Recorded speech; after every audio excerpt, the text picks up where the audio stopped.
Welcome you all to study IQ। मेरा नाम है अमित किलोर और मैं आपको इंटरनल सिक्योरिटी की सीरीज में लेक्चर नंबर 9 में आज साइबर टेररिज्म और साइबर सिक्योरिटी के बारे में बताऊंगा। आंतरिक सुरक्षा में आज का सबसे मॉडर्न और सबसे महत्वपूर्ण मुद्दा और इंपॉर्टेंट इशू साइबर टेररिज्म का है। जो बाकी पुराने आंतरिक मसले हैं वो कई डेकेड्स पुराने हैं, थोड़े पुराने हो चुके हैं, थोड़े ट्रेडिशनल हो चुके हैं। This is something new. UPSC के साथ साथ ABACIO के साथ साथ इंडिया के हर कॉम्पिटिटिव एग्जाम को साइबर टेररिज्म और साइबर सिक्योरिटी में बहुत ही ज्यादा इंटरेस्ट है। In recent last 5 years every single exam whether it is MCQ और essay रिलेटेड हमेशा साइबर टेररिज्म और साइबर सिक्योरिटी पे जरूर फोकस किया जाता है। So today we will discuss this.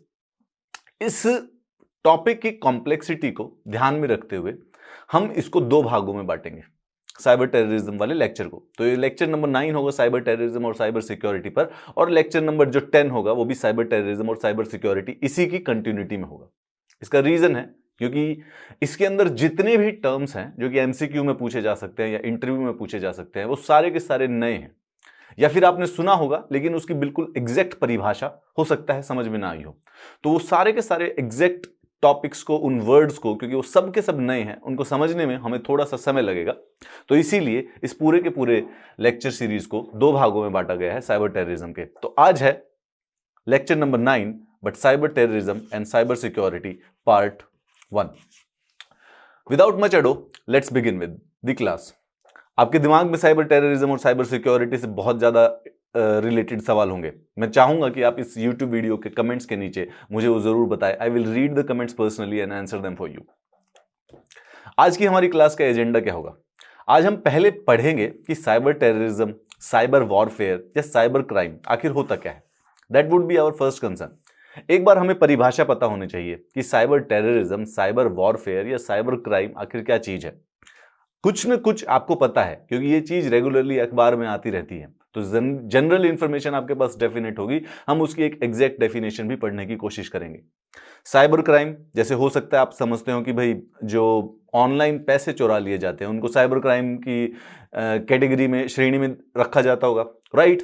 तो क्या वो साइबर क्राइम साइबर टेररिज्म भी होता है? यही बात हम आज जानेंगे। उसके बाद जो साइबर सिक्योरिटी के महत्वपूर्ण मुद्दे हैं, आखिर साइबर सिक्योरिटी क्यों इंपॉर्टेंट है, साइबर सिक्योरिटी का एक देश की आंतरिक सुरक्षा के लिए क्या महत्वपूर्णता है, उसके बारे में बात करेंगे। और टाइप्स ऑफ साइबर क्राइम्स जो कि आज के टॉपिक का, आज की लेक्चर का सबसे मेन फोकस रहेगा। फिशिंग, वेलिंग, विशिंग, जो मैं शब्द बोल रहा हूं, स्टक्सनेट, रैनसमवेयर, मॉलवेयर, वानाक्राई, आखिर इन शब्दों का मतलब क्या है? कुछ आपको पता थे और कुछ आपके लिए नए थे। By the end of the class ये आपको सारे के सारे पता होंगे। और कई ऐसे वर्ड जिनका मतलब पता है परंतु साइबर स्पेस में उनका मतलब कुछ और होता है। जैसे कि फार्मिंग, तो फार्मिंग का मतलब तो भाई खेती करना है, परंतु साइबर स्पेस में जब फार्मिंग होता है वो तो एक टाइप का क्राइम होता है। क्या होता है, वी विल डिस्कस दैट। हम इसके साथ साथ संबंध में पढ़ेंगे बिटकॉइन और डार्क वेब भी। बिटकॉइन बेसिकली एक प्रकार की करेंसी है जो कि साइबर क्रिमिनल्स यूज करते हैं। दो ये लीगल लोग भी यूज कर सकते हैं, आप भी खरीद सकते हैं, मैं भी खरीद सकता हूं, परंतु ये जो क्रिप्टो करेंसी इन्हें कहा जाता है, एक डिजिटल टाइप की जो करेंसी होती है, बहुत सारी हैं। एक इंपॉर्टेंट जो सबसे है बिटकॉइन, हम उसके बारे में जानेंगे। और डार्क वेब, इंटरनेट का एक ऐसा हिस्सा जो कि जनरली छुपा रहता है और जहां पर काफी क्रिमिनल एक्टिविटीज एक्टिवेटेड रहती हैं साइबर स्पेस में, उसके बारे में पढ़ेंगे।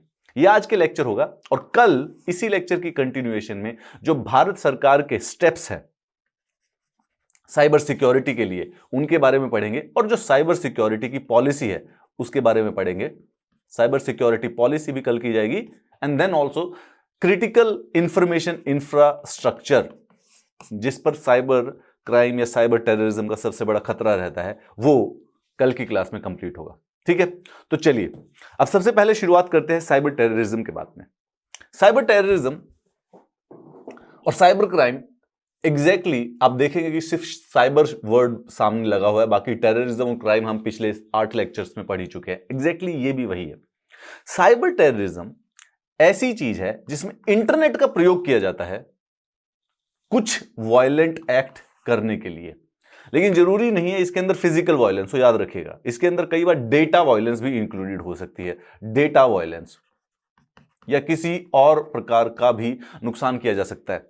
जैसे आतंकवाद जरूरी नहीं है सिविलियंस पर ही अटैक करे, कई बार आतंकवादी हमला इंफ्रास्ट्रक्चर पर भी हो सकता है कोई डैम तोड़ दिया जाए, या जैसे नक्सलिज्म में कई बार रेलवे लाइंस तोड़ दी जाती है या इंफ्रास्ट्रक्चर तोड़ दिया जाता है, यानी कि फिजिकल इंफ्रास्ट्रक्चर पर भी अटैक को आतंकवाद का नाम दिया जा सकता है। उसी तरीके से जो साइबर आतंकवाद होता है वो भी कुछ ऐसे एक्ट करता है इंटरनेट का प्रयोग करके जहां पे या तो लॉस ऑफ लाइफ होता है, कोई बॉडीली हार्म होता है, in order to achieve political और आइडियोलॉजिकल गेन्स थ्रू थ्रेट और इंटिमेशन। यानी कि सवाल यह है कि बिल्कुल एग्जैक्ट जो आतंकवाद की परिभाषा है वही है, बस इसमें एक नया शब्द यूज कर दिया है जब वो प्रयोग किया जाए इंटरनेट के द्वारा। यानी कि ट्रेडिशनली अगर लैंड का प्रयोग हो और जिसमें बमबारी की जाए या बंदूक चला दी जाए तो वो आतंकवाद हो गया, परंतु अगर कोई और काम जो इंटरनेट के द्वारा हो, जिसका प्लान हार्म करना हो और आइडियोलॉजिकल और पॉलिटिकल गेन्स के लिए, ऐसे में उसको साइबर आतंकवाद का नाम दे दिया जाता है। कई बार जब large scale disruption of computer networks in general, जब उसमें पर्सनल कंप्यूटर्स अटैच्ड हो, कई सारे टूल्स के द्वारा, जैसे कि कंप्यूटर वायरस होते हैं, कंप्यूटर वॉर्म्स होते हैं, फिशिंग एक प्रकार का हैकिंग तरीका होता है, फिशिंग जिससे कंप्यूटर्स को या किसी इंडिविजुअल के डेटा को हैक किया जाता है, हम पढ़ेंगे आज, या दूसरे किसी मेलिशियस सॉफ्टवेयर या हार्डवेयर मेथड से या प्रोग्रामिंग स्क्रिप्ट से जब किसी कंप्यूटर्स पर अटैक हो, गवर्नमेंट के कंप्यूटर्स पर, वेबसाइट्स पर अटैक हो, आपके पर्सनल कंप्यूटर्स पर अटैक हो, सर्वर्स जहां पर इंपॉर्टेंट और वैल्यूएबल डेटा रखा होता है वहां पर अटैक कर दिया जाए, तो ऐसे में उसे कहा जाएगा साइबर आतंकवाद। साइबर टेररिज्म की एक और परिभाषा देखते हैं समझने के लिए, क्योंकि नई चीज है तो 2-3 परिभाषा होनी चाहिए ताकि आप कोई भी लिख सके जो भी याद आए। साइबर आतंकवाद वो होता है जब इंटेंशनली कंप्यूटर और नेटवर्क का और पब्लिक इंटरनेट का प्रयोग किया जाता है डिस्ट्रक्शन के लिए और हार्म के लिए, पर्सनल ऑब्जेक्टिव के लिए। यहां पर आप पर्सनल ऑब्जेक्टिव में चाहे आइडियोलॉजिकल लिख दीजिए, क्योंकि आइडियोलॉजिकल भी पर्सनल होगा, पॉलिटिकल हो गया, political is also personal, depending on the context. Cyber terrorism कभी कभी साइबर क्राइम से भी ओवरलैप करता है, कई बार साइबर वॉर से भी ओवरलैप कर सकता है, और साइबर ऑर्डिनरी टेररिज्म के साथ भी मिक्स एंड मैच हो सकता है। तो टेररिज्म ऐसा नहीं है कि कोई वाटर टाइट कंपार्टमेंट में फंक्शन कर रहा है। हमने हमारी पुरानी क्लासेस में देखा है कि कैसे अब ऑर्गेनाइज्ड क्राइम जो होता है वो आतंकवाद के साथ मिक्स होता जा रहा है। भाई जो ड्रग ट्रैफिकिंग कर रहे हैं वो बेसिकली ऑर्गेनाइज्ड क्राइम भी कर रहे हैं, और जब वही काम आतंकवादी ग्रुप करेगा तो ये तो सब कुछ मिक्स हो गया तीनों का तीनों। उसी प्रकार से साइबर टेररिज्म भी है। साइबर टेररिज्म कब साइबर क्राइम के साथ मिक्स हो जाए कहना मुश्किल है, मोर और लेस सेम ही एक्टिविटी होती है। हाँ, साइबर क्राइम जनरली आपको थोड़ा सा अलग करने के लिए है, ये जरूरी पता लग सकता है कि भाई ये आतंकवादी हमला नहीं था, ये एक जनरल अपराध वाला मामला था। इसके बीच में फर्क क्या है हम देखते हैं इसके बारे में। इन सब चीजों से बचने के लिए जो चीज होती है उसको कहा जाता है साइबर सिक्योरिटी। नॉर्मल बात है, आतंकवाद से बचने के लिए जो भी पुलिस है, जो भी पैरामिलिट्री फोर्सेस है, वो सिक्योरिटी का हिस्सा है। उसी प्रकार से साइबर टेररिज्म या साइबर क्राइम से बचने के लिए जो भी प्रकार की एक्टिविटी होती है उसे कहा जाता है साइबर सिक्योरिटी। साइबर सिक्योरिटी का मतलब ऐसे सारे सिस्टम, नेटवर्क और जो डेटा जो कि साइबर स्पेस में रखा होता है उसको प्रोटेक्ट करना। साइबर स्पेस होता क्या है जरा एक बार फिर दोबारा से देखते हैं इस बारे में। आप इस समय एक यूट्यूब पर वीडियो देख रहे हैं, राइट? आप एक डिजिटल डिवाइस के द्वारा देख रहे होंगे, या तो एक फोन होगा, या एक लैपटॉप होगा, या एक टैबलेट होगी। जो ये वीडियो है ये एक प्रकार का डेटा है, जो डेटा कहीं ना कहीं विश्व में किसी ना किसी एक सर्वर के ऊपर रखा होगा, जहां से आप इसे डायरेक्ट आपके फोन पर या डिजिटल डिवाइस पर ये डेटा का या वाईफाई का प्रयोग कर कर ये स्ट्रीम हो रहा है, राइट? वो जो सर्वर है अगर उसके ऊपर कोई फिजिकली अटैक कर दे तो वो फिजिकल ट्रेडिशनल आतंकवाद होगा, उसको डिस्ट्रॉय कर देगा और आप वीडियो एक्सेस नहीं कर पाएंगे। या कोई उसको इंटरनेट के द्वारा, साइबर के द्वारा, उस सर्वर में किसी प्रकार के कंप्यूटर वायरस या किसी मॉलवेयर के द्वारा अगर उस सर्वर को यूजलेस कर दे या आप उस पर डेटा एक्सेस ना कर पाए, तो ये जो हमला होगा इसको साइबर क्राइम या साइबर आतंकवाद, डिपेंडिंग ऑन द कॉन्टेक्स्ट, का नाम दे दिया जाएगा। ऐसा एक्टिविटी को रोकने के लिए जो जो उस कंपनी ने स्टेप्स लिए होंगे, उस नेटवर्क को बचाने के लिए, उस कंप्यूटर को बचाने के लिए, इंटरनेट को बचाने के लिए, उस चीज को साइबर सिक्योरिटी का नाम दिया जाएगा। ठीक है, यानी कि जो भी इंफॉर्मेशन को बचाने के लिए कि इंफॉर्मेशन स्टील ना हो, कॉम्प्रोमाइज ना हो और अटैक ना हो, ऐसी चीजों को प्रोटेक्ट करने के लिए जो भी किया जाता है उसे साइबर सिक्योरिटी कहा जाता है। एक एग्जांपल देता हूं, आपका किसी न किसी बैंक में जरूर अकाउंट होगा, हो सकता है आईसीआईसीआई में हो सकता है एचडीएफसी में हो सकता है एसबीआई में हो, पंजाब नेशनल बैंक में हो सकता है, मुझे 5-4 ही याद है इस समय। इसमें आपका जो बैंक अकाउंट है उसमें जो मनी है, जो पैसे रखे हैं, वो टेक्निकली डिजिटली ही रखे गए हैं। ऐसा तो नहीं है कि जहां पे आपके अकाउंट में सपोज कीजिए कि भाई 80,000 रुपए हैं तो 80,000 रुपए कहीं पर फिजिकली रखे हुए होंगे, नहीं, वो डिजिटल है। अब वो जो इंफॉर्मेशन है, आपका नाम, आपका डेट ऑफ बर्थ, आपका एड्रेस और आपके अकाउंट में कितने पैसे हैं, ये अगर इंफॉर्मेशन उस कंप्यूटर में जहां पर भी रखी गई है, कोई हैकर, टेररिस्ट या कोई भी वेस्टेड इंटरेस्ट जाके उसे एक्सेस कर ले और इलीगली वो पैसा अपने बैंक में ट्रांसफर कर ले, तो ये हो गया साइबर अपराध। इस चीज को रोकने के लिए बैंक ने कुछ स्टेप्स ले रखे हैं कि ये काम इलीगली ना कर पाए, ये लीगली ही हो पाए, सिर्फ आपका पासवर्ड यूज करने के बावजूद ही वो पैसे ट्रांसफर हो पाए और उनका जो सर्वर है उस पर कोई इलीगल एक्सेस ना कर पाए। उस चीज के जो स्टेप्स होते हैं उनको कहा जाता है साइबर सिक्योरिटी। आजकल आपने रिसेंटली सुना होगा व्हाट्सएप की प्राइवेसी पॉलिसी चेंज हुई है और सबने जल्दी जल्दी में सिग्नल या फिर टेलीग्राम डाउनलोड कर लिया है। आप लोग तो पहले से यूज करते होंगे क्योंकि आप लोग पढ़ाई करते हैं, लेकिन जो लोग एजुकेशन में नहीं है, पढ़ नहीं रहे हैं, तो उनको वो जो टेलीग्राम ग्रुप्स होते हैं जिनमें पीडीएफ्स का अपडेट आता है वो नहीं आता होगा, तो वो उन्होंने भी टेलीग्राम और सिग्नल डाउनलोड कर लिया क्योंकि व्हाट्सएप प्राइवेसी पॉलिसी का कोई मुद्दा हो गया। यानी कि जो मैसेजेस एक दूसरे को हम करते हैं उनकी सिक्योरिटी का, उनकी प्राइवेसी का इशू आ गया है।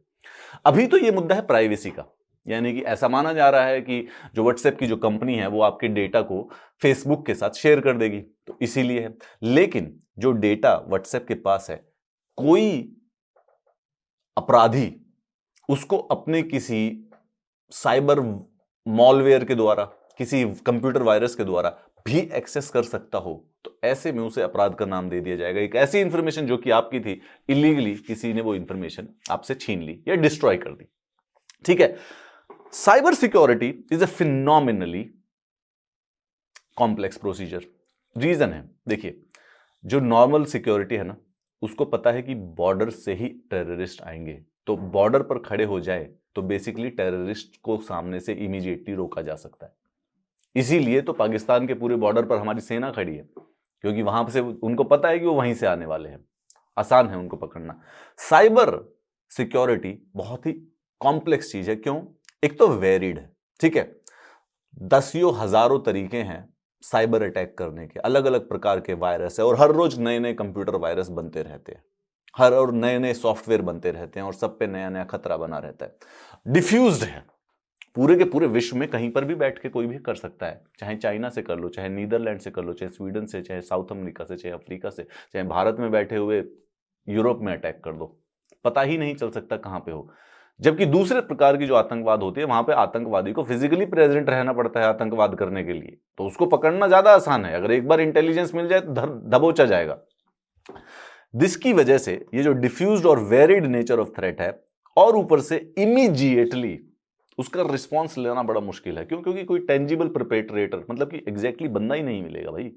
इंटरनेट पे कौन क्या वायरस छोड़ के कहीं से चला गया, ऑलमोस्ट उसको ट्रेस करना इंपॉसिबल है, और जब वो ट्रेस करना दूसरे देश में हो तो बिल्कुल ही इंपॉसिबल है।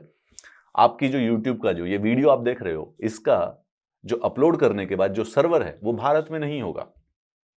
ये इस समय हमने जब इसको अपलोड कर दिया इस वीडियो को, तो ये भारत के बाहर कहीं यूरोप में या फिर यूनाइटेड स्टेट्स ऑफ अमेरिका से ये वीडियो आप एक्सेस कर रहे हैं। तो सोच के देखिए कि अब जब कोई अटैक करता है साइबर सिक्योरिटी में, तो उसको पकड़ना ही मुश्किल होता है, क्योंकि आदमी ही देश के बाहर बैठा होता है। यह होता है साइबर सिक्योरिटी की मेजर प्रॉब्लम। साइबर वॉरफेयर क्यों इंपॉर्टेंट है और क्यों हर कॉम्पिटिटिव एग्जाम इसमें इंटरेस्टेड है? आंतरिक सुरक्षा का सबसे इंपॉर्टेंट मुद्दा है। पिछले 20 सालों से नक्सलिज्म पर, लेफ्ट विंग एक्सट्रीमिज्म पर, जम्मू एंड कश्मीर मिलिटेंसी पर, नॉर्थ ईस्ट इंसर्जेंसी पर, बॉर्डर मैनेजमेंट पर, सिक्योरिटी फोर्सेस पर, इन सब पर सवाल पूछे जा रहे हैं। परंतु जो साइबर टेररिज्म है, साइबर आतंकवाद है, साइबर सिक्योरिटी है, साइबर अपराध है, ये बेसिकली सिर्फ और सिर्फ पिछले 10 साल का टॉपिक है। भाई एंड्रॉयड कब आए थे? 2008 में। आईफोन कब आया था? 2007 में। भारत में तो बेसिकली 2010 2011 के अंदर ही आना स्टार्ट हुआ था, उसके बाद ही इसका थोड़ा सा फैलाव हुआ था।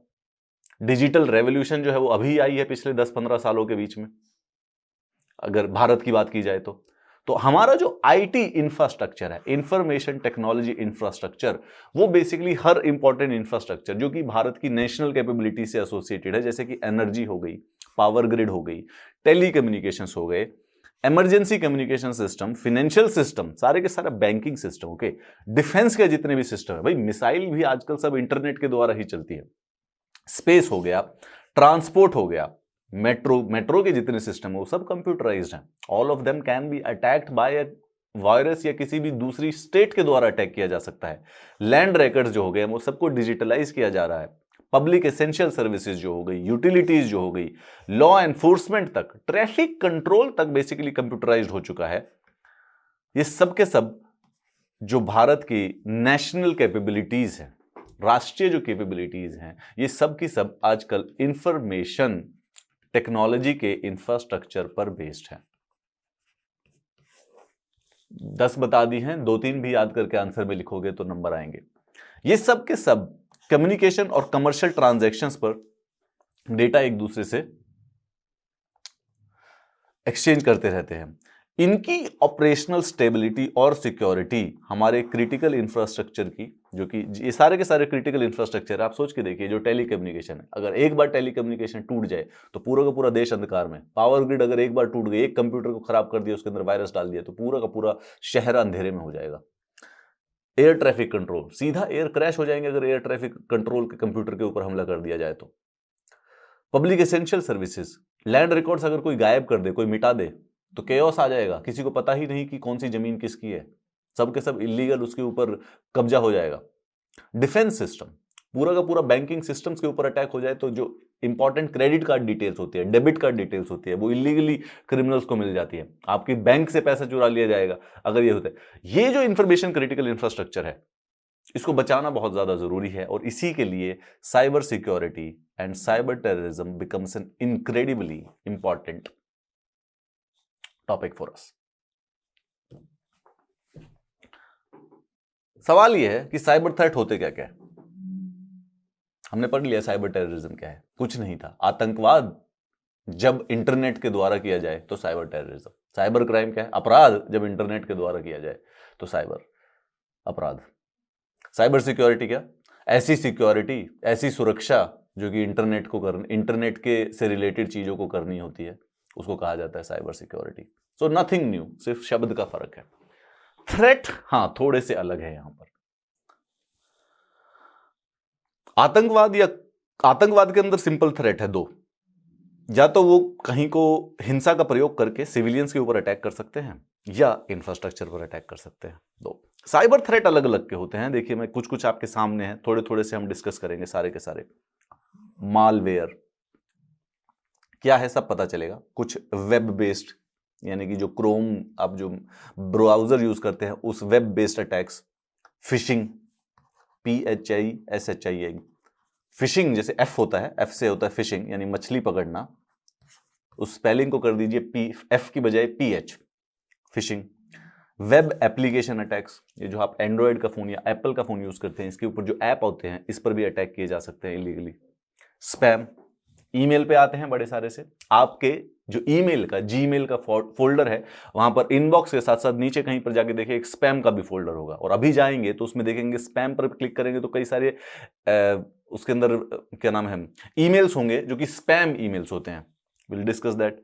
DDoS, denial of service attack कहते हैं DDoS वालों को, डिनायल ऑफ सर्विस है। Coming to that, identity theft,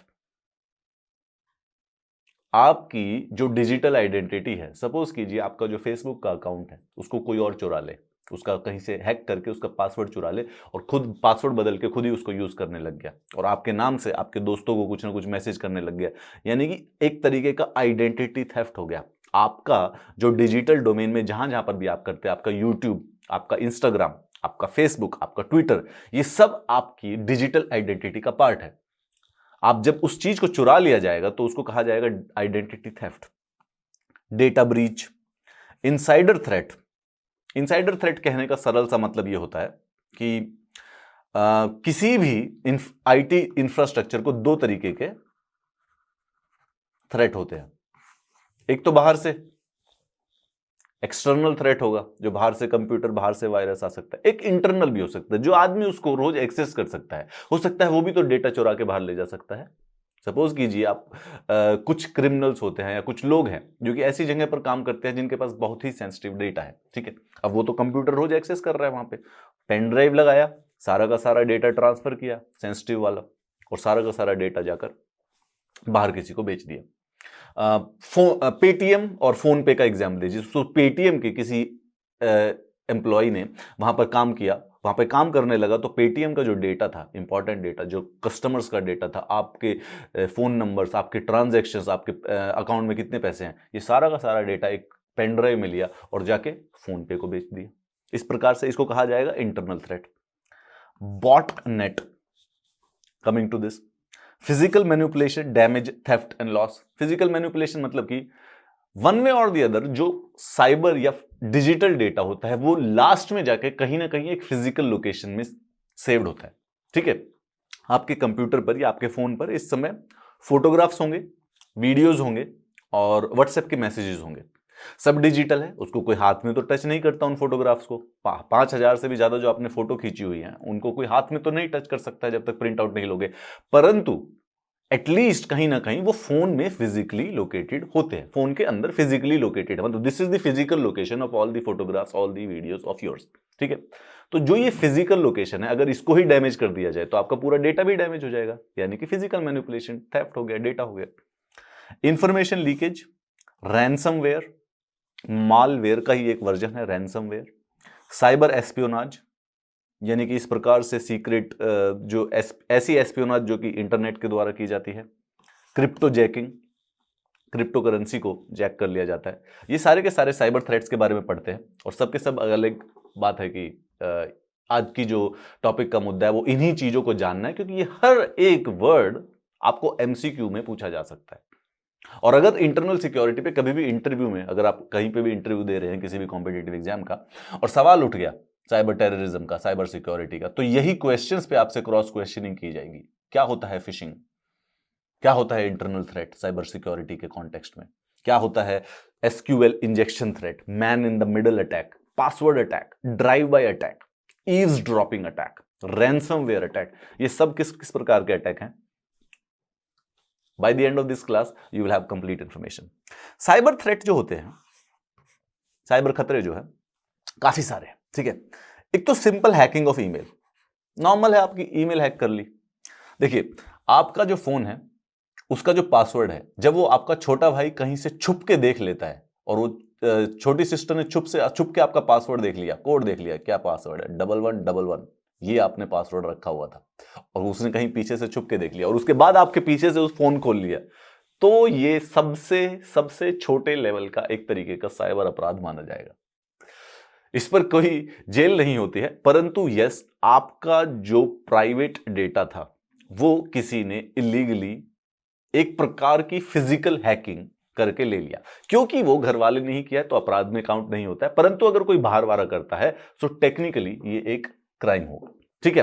उसी तरीके से जो सिंपल है, वो आपका अगर ईमेल एक्सेस कर लेता है, इस तरीके से आपका ईमेल का कोई पासवर्ड जान लेता है, आपसे गलती से पूछ लिया, आपसे कहीं छुप के ले लिया, आपसे किसी साइबर तरीके से ले लिया, आपसे कहीं पे फॉर्म भरवा दिया जिसमें आपको पासवर्ड भरना पड़ गया, गलती से धोखा दे दिया गया आपको, इसको कहा जाएगा एक तरीके का साइबर क्राइम। ये सबसे छोटा लेवल है, और लास्ट में सबसे ज्यादा जाके किसी पूरे के पूरे देश के अगेंस्ट वॉर कर दी साइबर के द्वारा। वही बात है जो नॉर्मल अपराध है। नॉर्मल अपराध सोचिए कि भाई कोई किसी का पेन चुरा कर भाग गया, सबसे छोटा अपराध है, ठीक है। खाना चुरा कर भाग गया, एक तरीके का अपराध होता है। और वहीं पर फाइनल वॉर हो गई, 1965 की वॉर हो गई, 1971 की, जो कि highest level of state into state engagement होती है। सिमिलरली साइबर में भी है। साइबर थ्रेट बेसिकली दो तरीके के हैं। सबसे पहला होता है साइबर क्राइम, और दूसरा होता है साइबर वॉरफेयर। साइबर क्राइम और वॉरफेयर या टेररिज्म के बारे में बात करें, साइबर क्राइम या आतंकवाद के, साइबर क्राइम इंडिविजुअल्स के अगेंस्ट है या कंपनीज के अगेंस्ट, कॉर्पोरेट्स के अगेंस्ट। अगर आपके अगेंस्ट किसी ने कुछ ऐसा किया है तो उसको साइबर अपराध माना जाएगा। हावेवर अगर देश के अगेंस्ट किया है, किसी क्रिटिकल इंफ्रास्ट्रक्चर के अगेंस्ट किया जाएगा। सपोज कीजिए पावर ग्रिड के ऊपर अटैक कर दिया, न्यूक्लियर इंस्टॉलेशन के ऊपर साइबर अटैक कर दिया गया, तो वो स्टेट के अगेंस्ट, उसको टेररिज्म कहा जाएगा। इसके अंदर भी दो तरीके हैं, फिर दोबारा से ध्यान रखेंगे, इंडिविजुअल या कॉर्पोरेट। ये तो हो गया क्राइम, ठीक है। पेटीएम के अगेंस्ट किसी ने कर दिया, पेटीएम के अगेंस्ट, पेटीएम की कोई वेस्टेड ऑर्गेनाइजेशन है, गूगल की, अमेजॉन के अगेंस्ट किसी ने कर दिया, वो हो गया साइबर क्राइम। दूसरा, अगर किसी स्टेट के अगेंस्ट कर दिया, किसी ग्रुप ने किया, सपोज कीजिए एक वेस्टेड ग्रुप है, सपोज कीजिए अलकायदा के बारे में, अलकायदा के पास भी बहुत सारे रिसोर्सेज है और उनके पास भी कई एजुकेटेड और हैकर जो कंप्यूटर टेक्नोलॉजी में बहुत ही प्रवीण लोग हैं, वो भी उनके साथ आजकल काम कर रहे हैं, और उन्होंने कर दिया तो उसको टेररिज्म का नाम दे दिया जाएगा। बट सपोज कीजिए चाइना करवा दीजिए तो उसे साइबर वॉर कह दिया जाएगा। मतलब कॉन्टेक्स्ट का फर्क है, बाकी सारी की सारी सेम चीज है। उसी तरीके से इंडिया की कोई कंपनी है, इंडिया की कंपनी में हम मानते हैं, चलिए फ्लिपकार्ट देखते हैं। अब फ्लिपकार्ट एक कंपनी जो कि भारत के द्वारा बनाई गई है, अब तो ऑब्वियसली आप जानते हैं कि उसको खरीद लिया गया है वॉलमार्ट, एक यूनाइटेड स्टेट्स की कंपनी के द्वारा, परंतु वो जनरली वैसे भारत की कंपनी है फ्लिपकार्ट। अब फ्लिपकार्ट जो है, फ्लिपकार्ट के ऊपर हो सकता है कोई इलीगल सिर्फ पैसा बनाने के लिए कुछ करे तो उसको अपराध कहा जाएगा एज ए कॉर्पोरेट के अगेंस्ट, परंतु चाइना भी उसके ऊपर अटैक कर सकता है तो वो टेररिज्म कहला दिया जाएगा। हाँ, लेकिन अगर चाइना किसी न्यूक्लियर इंस्टॉलेशन के ऊपर अटैक करवाए तो ये एक तरीके का वॉरफेयर होगा, क्योंकि देश देश के साथ लड़ चुका है इसमें। कोई आइडियोलॉजिकल ऑर्गेनाइजेशन उस न्यूक्लियर इंस्टॉलेशन पे काम कराए तो उसको आतंकवाद का नाम दे दिया जाएगा। सो मोर और लेस कॉन्टेक्स्ट के बेसिस पर आप देख सकते हैं कि क्राइम, आतंकवाद और साइबर वॉरफेयर में क्या फर्क होता है। जब देश देश के अगेंस्ट हो तो साइबर वॉरफेयर, जब कोई आइडियोलॉजिकल ऑर्गेनाइजेशन किसी के अगेंस्ट करती हो, किसी देश के अगेंस्ट या फिर किसी कॉर्पोरेट के अगेंस्ट, तो उसे आतंकवाद का नाम दे दिया जाएगा। और इंडिविजुअल या कॉर्पोरेट्स के अगेंस्ट अगर किया जाए तो साइबर क्राइम होता है। साइबर क्राइम में साइबर अटैक किए जाते हैं, राइट भाई। अगर आतंकवाद होता है तो आतंकवाद क्या होता है? या तो किसी को बॉम्ब, कहीं पर बॉम्बिंग करना, वही आतंकवाद है। कहीं पर गोली मार के अटैक कर देना, उसी चीज को आतंकवाद कहते हैं। साइबर सिक्योरिटी फोर्सेस पर अटैक कर देना, क्राइम इन्हीं साइबर अटैक्स के द्वारा किया जाता है। ओके, जैसे कि मॉलवेयर, फिशिंग, यही चीज हमने पहले भी एक बार दी हुई है, फिर दोबारा से HTTP flood, cross site scripting, man in the middle, zero day exploits, denial of service attacks, SQL injection, सब आएगा आज। फिर दोबारा से सेम टू सेम चीज है, एक दो और उसके अंदर एक्स्ट्रा आ गए हैं, business email compromise, cross site scripting, बाकी अब आपने पिछली वाली स्क्रिप्ट पर भी देखे ही होंगे। अब एक एक कर इसमें देखते हैं कि आखिर ये चीज होती क्या है। क्या है फिशिंग भाई? Man in the middle attack क्या होता है? Denial of the services attack क्या होता है? इसके बारे में, ताकि हमें पता चल जाए कि आखिर साइबर क्राइम कैसे किया जाता है, साइबर अपराध कैसे किया जाता है। ठीक है, बात करते हैं उसके बारे में। वैसे बिफोर वी बिगिन, हम टेक्निकल जार्गन वर्ड्स को पढ़ने के लिए बात करें।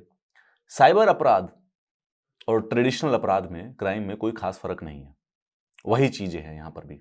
जो हमने ऑर्गेनाइज्ड क्राइम की क्लास पढ़ी थी इससे पिछले वाली, ऑर्गेनाइज्ड क्राइम के साथ साथ exactly same to same cyber crime होता है, बस इसमें सिर्फ साइबर वर्ड लिखा होता है और इसके तरीके अलग हैं।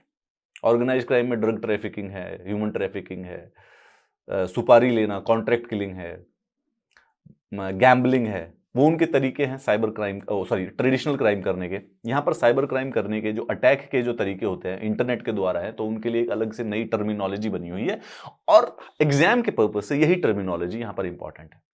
सो कौन कौन से अटैक होते हैं, साइबर अटैक को क्या क्या कहा जाता है, उसके बारे में बात करेंगे। और सबसे पहले है फिशिंग।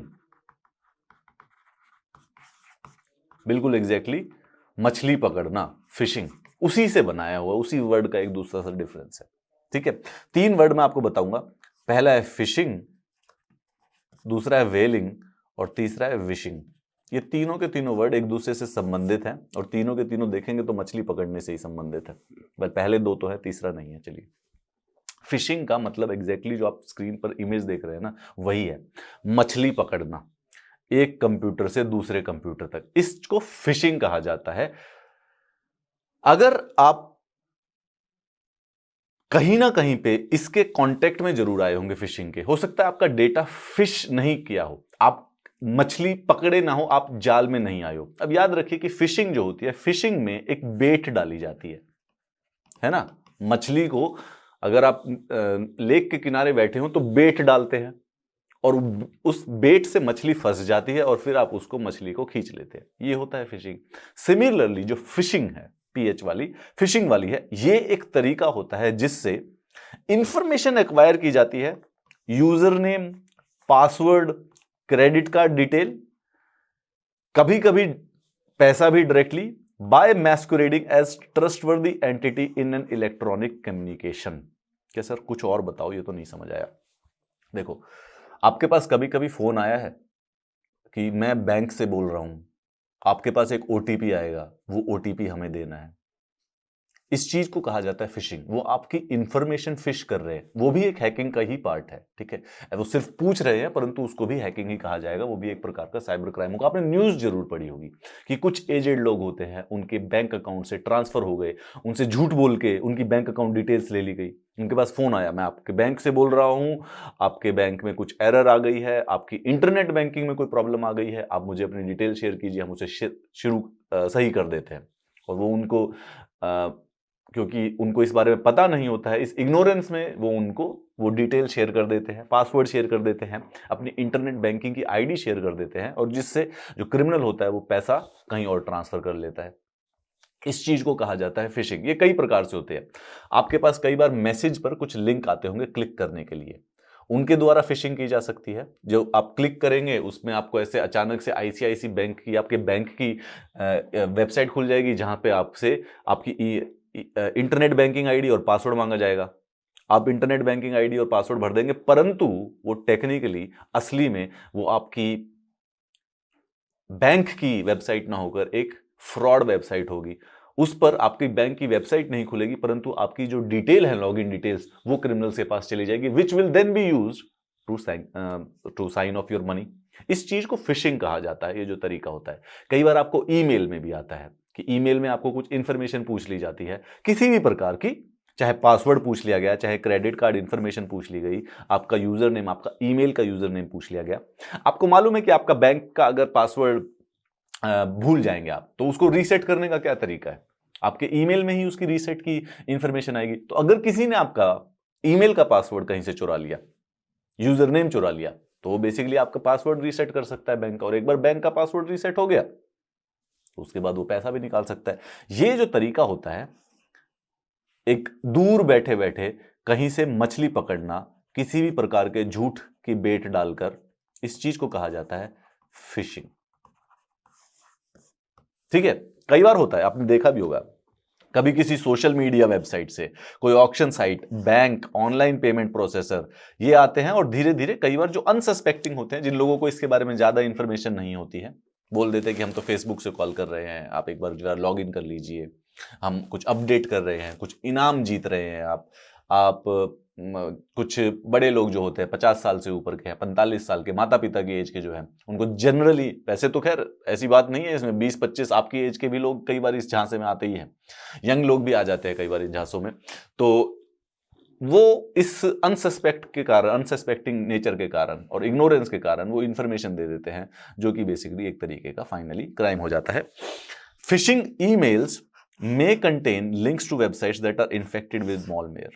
ठीक है, infected with malware मतलब आपके पास एक ईमेल आएगा, सोचिए कि देखिएगा, आपको लगेगा कि वो आईसीआईसी आपके बैंक से आया है, लेकिन जैसे ही आप उस पर क्लिक करेंगे, आपके कीबोर्ड पर जितने भी पासवर्ड होंगे, वो पासवर्ड्स को कैप्चर कर कर क्रिमिनल्स के पास भेज देगा। या फिर आप उसको आईसीआईसी बैंक का या अपने बैंक का ईमेल समझकर क्लिक करेंगे, वहां पर आपसे फिर दोबारा से लॉगिन डिटेल्स मांगी जाएंगी। आपको लगेगा भाई ये तो बैंक का ही ईमेल था, बैंक की ही लॉगिन डिटेल्स देनी है, मैंने क्लिक किया एंड बूम, आपकी लॉगिन डिटेल्स सीधा क्रिमिनल्स के पास लॉगिन आईडी और पासवर्ड एग्जैक्टली, झट से उसने आपका बैंक एक्चुअली में खोला और पैसे सारे के सारे ट्रांसफर कर लिए। ये होता है फिशिंग। इसी चीज का जब फोन से किया जाता है तो उसको कहा जाता है विशिंग। ये फर्क था, इन दोनों में कोई खास फर्क नहीं है। विशिंग, VISHI, पी की जगह वी की जगह वॉइस बना दिया, वॉइस प्लस फिशिंग। ये डेफिनेटली 100% आपको पता है, न्यूज़पेपर में आपने कई बार सुना होगा, राइट? कोई रिटायर्ड अंकल होते हैं, उनको फोन आया कि आपके बैंक से बोल रहा हूं, आपके फोन पर एक ओटीपी आएगा, आप बताइए। वो ओटीपी होता है पासवर्ड रीसेट का, जल्दबाजी में वो पासवर्ड रीसेट का ओटीपी बता देते हैं एंड बूम। मतलब कि जब फिशिंग वॉइस के द्वारा, टेलीफोनिक सिस्टम के द्वारा की जाए तो उसको विशिंग कहा जाता है। कॉम्प्लेक्स भी होती है हैकिंग। कहते सर ये तो नॉर्मल क्राइम और नॉर्मल अपराध लग रहा है कि फोन करके किसी को झूठ मूठ बोल के कुछ पासवर्ड ले लिया, ये तो फिशिंग में सर क्या ये कोई ये क्या हैकिंग हुई? सर कोई ऐसी हैकिंग बताओ कि मैं उसके फोन को हैक कर सकूं यहीं से बैठे बैठे बिना बात किए, और उसको कोई लिंक भी क्लिक ना करना पड़े। देखिए साइबर सिक्योरिटी की ये बात है इंपॉर्टेंट वाली कि अगर आप कुछ गलत लिंक नहीं क्लिक करोगे तो बहुत मुश्किल होता है आपकी पर्सनल डेटा पर अटैक करना। एंड दैट इज वाई यहां पर सबसे, ये वैसे बाकी सुरक्षा का भी है, अगर आप खुद विजिलेंट होंगे तो बेसिकली आपके साथ अपराध होना उतना ही ऑलमोस्ट इम्पॉसिबल हो जाएगा। और this becomes much more true in cyber space. अगर आप विजिलेंट हैं, आपके पास जो लिंक आ रहे हैं जो आपको बता रहे हैं कि आप 2 लाख रुपए का इनाम जीत गए हैं, क्लिक करते ही जैसे ही बैंक का पासवर्ड भरोगे तो 2 लाख रुपए ट्रांसफर हो जाएंगे, अगर आप इन चक्करों में ना पड़ोगे तो बेसिकली आपका जो डिजिटल डेटा है, फिनेंशियल और प्राइवेट और पर्सनल, वो सबका सब जनरली सेफ रहेगा। कॉम्प्लेक्स नहीं है बहुत ज्यादा। तो विशिंग, जार्गन वर्ड्स को याद रखिएगा, बहुत ही सिली नेम है परंतु थ्रेट बहुत ही सीरियस है, इसीलिए गलती से भी धोखा नहीं खाना। तभी आपको याद, आपके बैंक बोलते रहते कि फोन पर कभी भी कोई पासवर्ड और ओटीपी नहीं देना। इंडीड ये हर एक ओटीपी का रूल है कि किसी भी हालत में ओटीपी फोन पर नहीं देना चाहिए। बस सिंपल बात है, ये रूल को फॉलो करना है हमेशा कि आपके फोन पर जब भी कोई ओटीपी आए, ऐसी कोई सिचुएशन एग्जिस्ट नहीं करती है जब वो फोन पर देना पड़े। हाँ याद रखिएगा, आपके पिताजी की जब आप हेल्प कर रहे हैं तो शायद आपको उनसे फोन पे ओटीपी लेना पड़ेगा, तो अगर वो वीडियो उनको ये दिखाएं तो उनको ये समझा दीजिएगा कि आपको तो दे ही सकते हैं, परंतु ऐसा मत करना कि खुद पापा का बैंक का ओटीपी लेकर कुछ गड़बड़ कर डालो। ठीक है, चलिए इसके साथ साथ नई चीज पर आते हैं। एक और चीज है व्हेलिंग, इसके बाद बताऊंगा मैं कि वो विशिंग और फिशिंग से कैसे एसोसिएटेड है व्हेलिंग। अभी आते हैं टैब नैबिंग पर। टैब क्या होता है? ये जो YouTube के टैब देख रहे हो वीडियो का, एक टैब पे है और साथ में जो ये 7-8 टैब और खोले हुए हैं, राइट? 2-3 वीडियो इकट्ठे देखते हैं आप और पीछे से और भी रिसर्च कर रहे हो, है ना? अब क्या होता है देखिए, टैब नैबिंग एक प्रकार की फिशिंग टेक्नोलॉजी है। और जो ये मल्टीपल टैब्ड ब्राउजिंग होती है ना, एक विकिपीडिया का पेज खोला, फिर उसका लिंक को कहीं और खोल लिया, फिर साथ में कोई दूसरी बुक खोल ली, फिर तीसरी बुक खोल ली, कई सारी चीजें आप एक साथ करते हैं इंटरनेट पर, नॉर्मल बात है। फोन पर भी एग्जैक्टली ऐसा होता है, फोन पर भी आपके इस समय मल्टीपल टैब्स खुले होंगे, ऐसी बात नहीं है। ये इस मल्टीपल टैब्ड ब्राउजिंग का हेल्प करती है। रीजन क्या होता है? सपोज कीजिए आपके स्क्रीन पर काफी सारे से टैब हैं, इसी प्रकार से बने होते हैं क्रोम के टैब। क्रोम एक प्रकार का ब्राउजर है जो कि आप यूज करते हैं, कई सारे होते हैं, एक क्रोम होता है, फायरफॉक्स भी होता है, ओपरा भी होता है, सफारी भी होता है और एज भी होता है। पहले एक इंटरनेट एक्सप्लोरर भी हुआ करता था, लेकिन अब उसको हटा के एज कर दिया गया है माइक्रोसॉफ्ट के द्वारा। तो ये 5 मेन सबसे पॉपुलर ब्राउजर हैं जिनका प्रयोग किया जाता है इंटरनेट को एक्सेस करने के लिए। इनके बिना आप इंटरनेट को एक्सेस नहीं कर पाएंगे। ये 5 ब्राउजर आपको चाहिए ही चाहिए, इनमें से एक तो कोई चाहिएगा ही चाहिएगा। ज्यादातर लोग, आप हो सकता है क्रोम यूज करते हो, जो एप्पल के प्रोडक्ट यूज करते होंगे, ज्यादातर सफारी यूज करते होंगे, आप में से कुछ लोग फायरफॉक्स भी करते होंगे, एज कोई भी यूज नहीं करता है, ओपरा भी मोर और लेस कम ही यूज किया जाता है, राइट? तो जो ये टैब है, आपने कई सारे 7-8 टैब खोले हुए हैं। अब जब कोई साइबर अपराधी होता है, आपके कंप्यूटर पर एक्सेस कर पीछे पीछे इस टैब को बदल देता है अचानक से। आपने खोला हुआ था अमेज़न का टैब, ऐसा ही दिखने वाला एक स्पूफ्ड वेबसाइट बन जाती है कि ऊपर, क्योंकि ध्यान नहीं जाएगा, आपने कभी जो ऊपर जो वेबसाइट का URL होता है, ये तो आपने कभी पढ़ा नहीं है, पढ़ना नहीं पड़ता, सिंपल बात है, आपने अमेज़न टाइप किया, अमेज़न खुल गया, सीधा आप काम करने लग गए। परंतु यहां पे देखिए AMAZONN.com,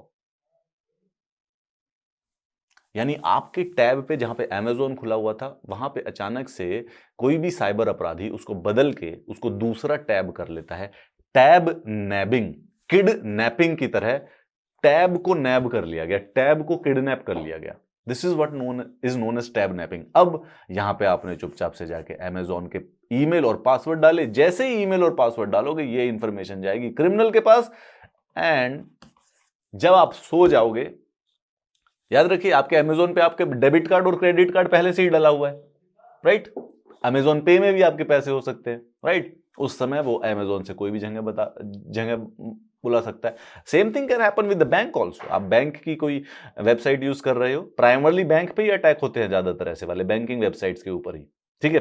तभी इसीलिए बता रहा हूं, जब भी बैंकिंग वेबसाइट यूज कर रहे हो तो यहां पर एक ताला वाला ऐसा साइन बना होता है, ताला लॉक, अभी भी होगा यूट्यूब पर, देखो ऊपर, अगर कंप्यूटर पर काम कर रहे हो तो इसको देखते रहना। जब तक वो बना हुआ है तो इसका मतलब आपकी साइट सेफ है, एनक्रिप्टेड है, इसका मतलब कोई आपके डेटा को एक्सेस नहीं कर सकता। देखो जो आपका यूआरएल है ऊपर, जहां पर एड्रेस लिखा हुआ है वेबसाइट पर, वहां पे आके ये ताला बना हुआ है या नहीं बना हुआ है।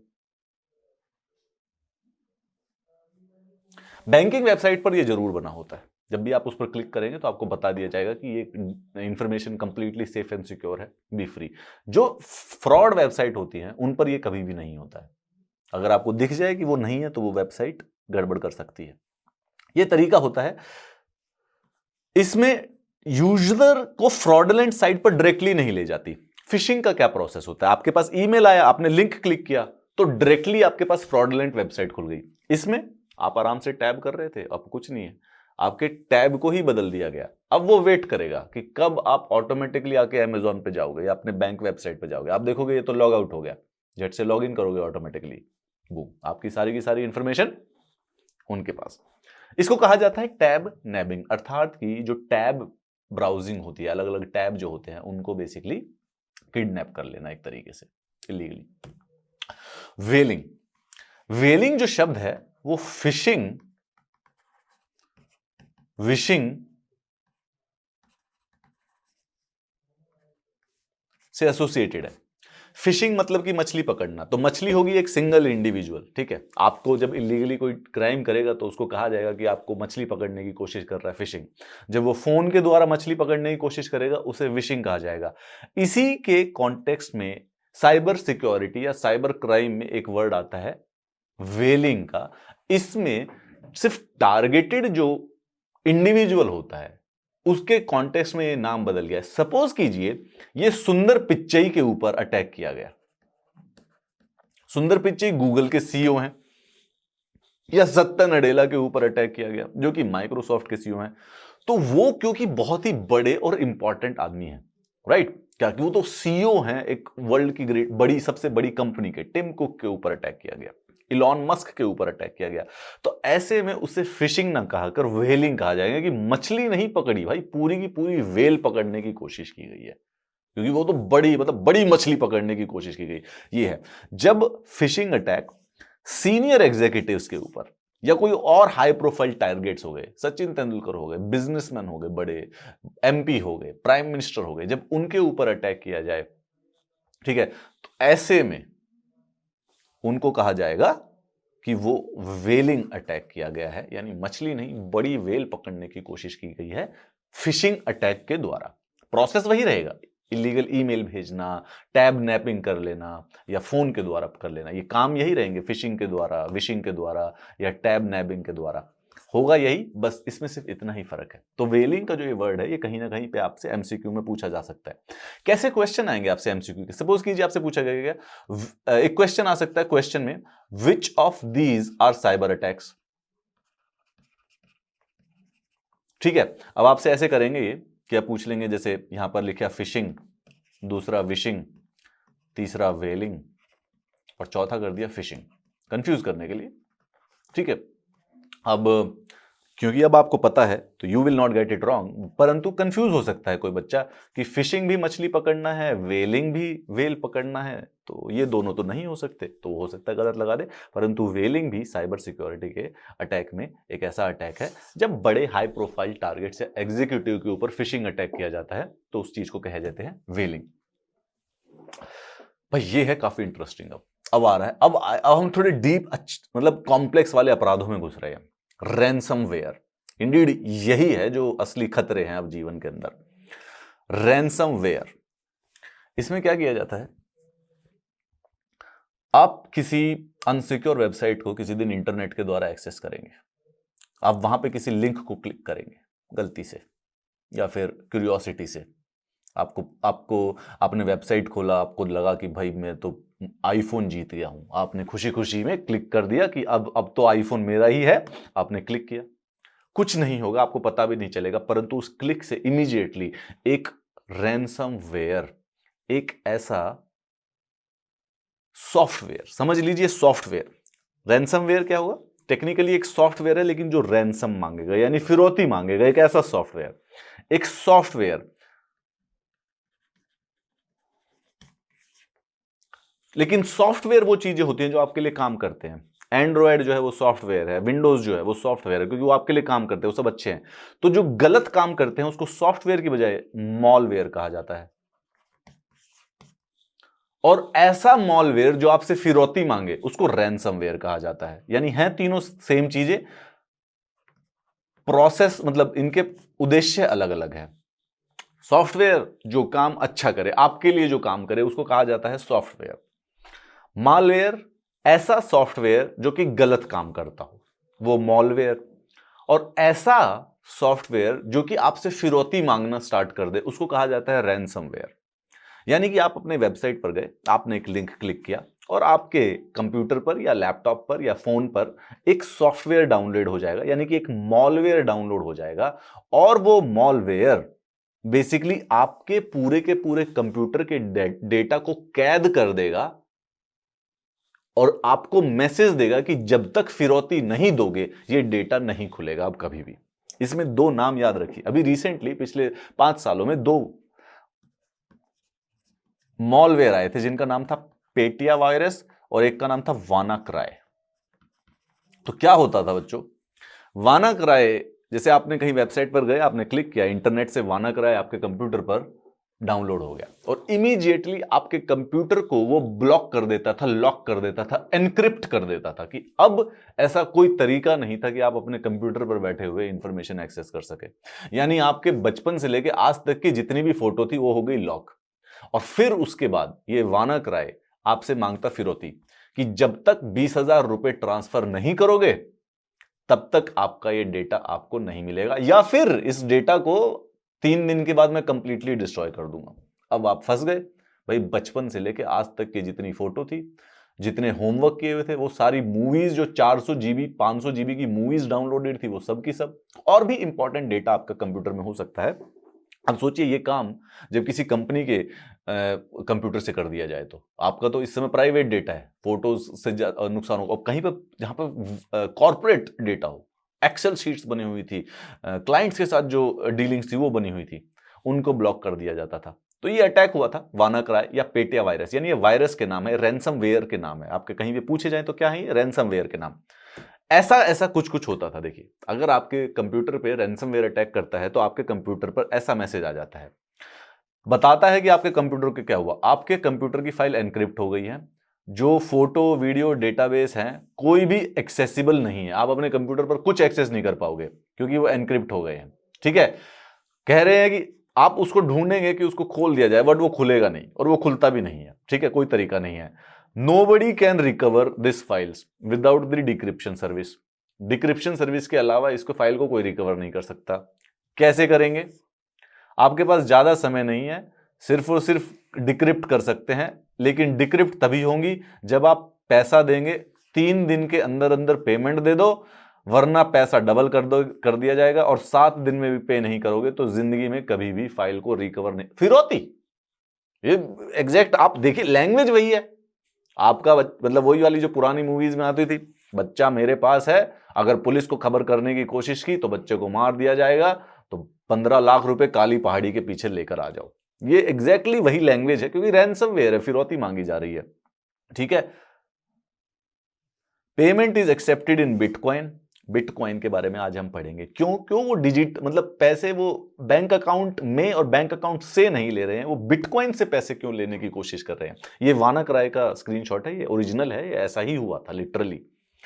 और 25,000 से भी ज्यादा यूरोप के कंप्यूटर इंपैक्ट हुए थे। फॉर मोर इंफॉर्मेशन, फिर बॉय कौन है, अब ये $300 के बिटकॉइन मांग रहा है इस एड्रेस पर। जिस समय ये चल रहा था उस समय $300 के बिटकॉइन, मतलब बिटकॉइन परंतु $300, तो अप्रोक्सीमेटली 20,000 रुपए मांग रहा है। ठीक है, जैसे ही पेमेंट विल बी रेज्ड होगी 2 दिन 23 घंटे के बाद पेमेंट डबल हो जाएगी, $300 की बजाय $600, यानी 40,000 रुपए देने पड़ेंगे। और 7 दिन के बाद आपका डेटा परमानेंटली गया। Your files will be permanently lost after 6 days 23 hours, यानी 7 दिन के बाद परमानेंट। ये वानाक्राई का रैंसमवेयर का स्क्रीनशॉट है।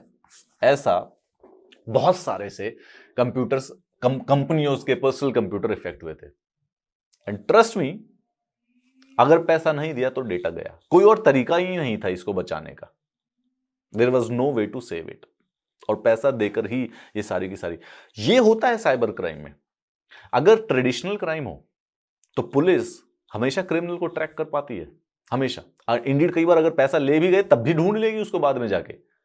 वानाक्राई के जो परपेट्रेटर्स थे वो कभी पकड़े नहीं गए, और जितना भी पैसा था वो बिटकॉइन में लेके फरार भी हो गए, क्योंकि पता ही नहीं चल पाता कि भाई वो कौन से देश में बैठे हैं। अगर फ्रांस पर ही अटैक हुआ था, France was one of the affected countries, वहां पर अटैक हुआ, अगर वो वानाक्राई के जो हैकर्स थे अगर वो चाइना में थे तो कुछ नहीं कर सकते थे, कैसे पहुंचेंगे वहां पर। उसी प्रकार से पेटिया वायरस, सेम चीज, यही काम करता है पेटिया वायरस।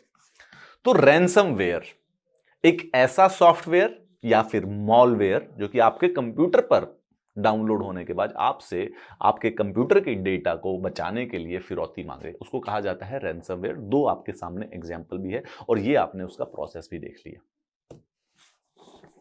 अब आते हैं स्पूफिंग पर। स्पूफिंग क्या होती? आपने कभी कभी कॉमेडी में देखा होगा कि कुछ लोग अमिताभ बच्चन की आवाज निकालते हैं, कुछ लोग सचिन तेंदुलकर की, शाहरुख खान की आवाज निकालते हैं, है ना। ऐसा कहा जाता है स्पूफ कर रहे हैं वो, है ना।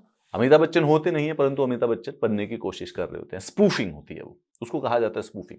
सेम ही शब्द का अर्थ है।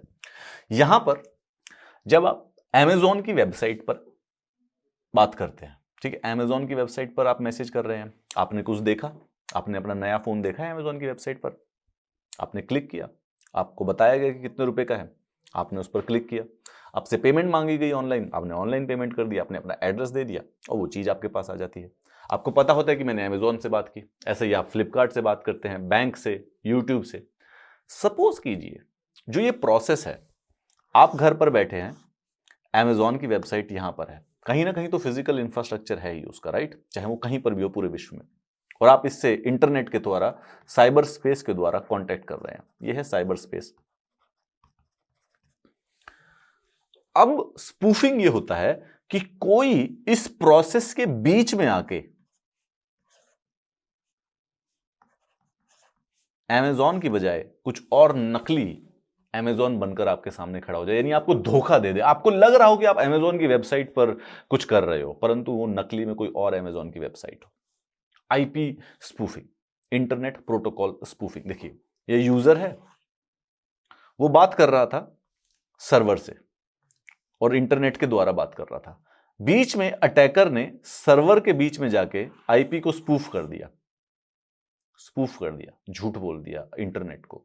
तो आप बात कर रहे थे, आपने मैसेज भेजा, आपने क्लिक किया, आपने www.amazon.com डाला, ठीक है, amazon.com डाला। जब भी आप www.amazon.com या amazon.in डालेंगे तो वो अमेजॉन के सर्वर पर अमेजॉन की वेबसाइट को पहुंचा देगा।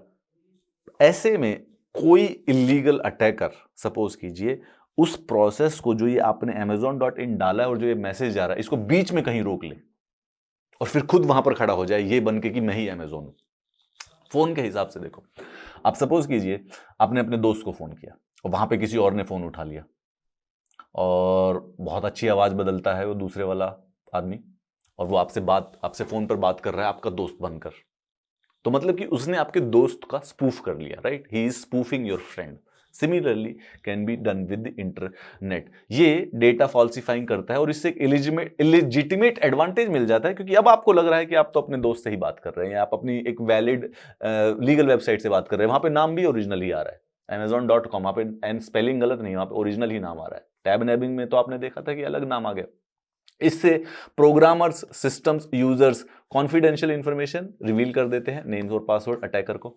फिर भी गेम फाइनली लास्ट में वहीं पर है कि यूजर नेम पासवर्ड निकलवाने हैं किसी भी तरीके से। आइए देखते हैं बॉटनेट क्या होता है।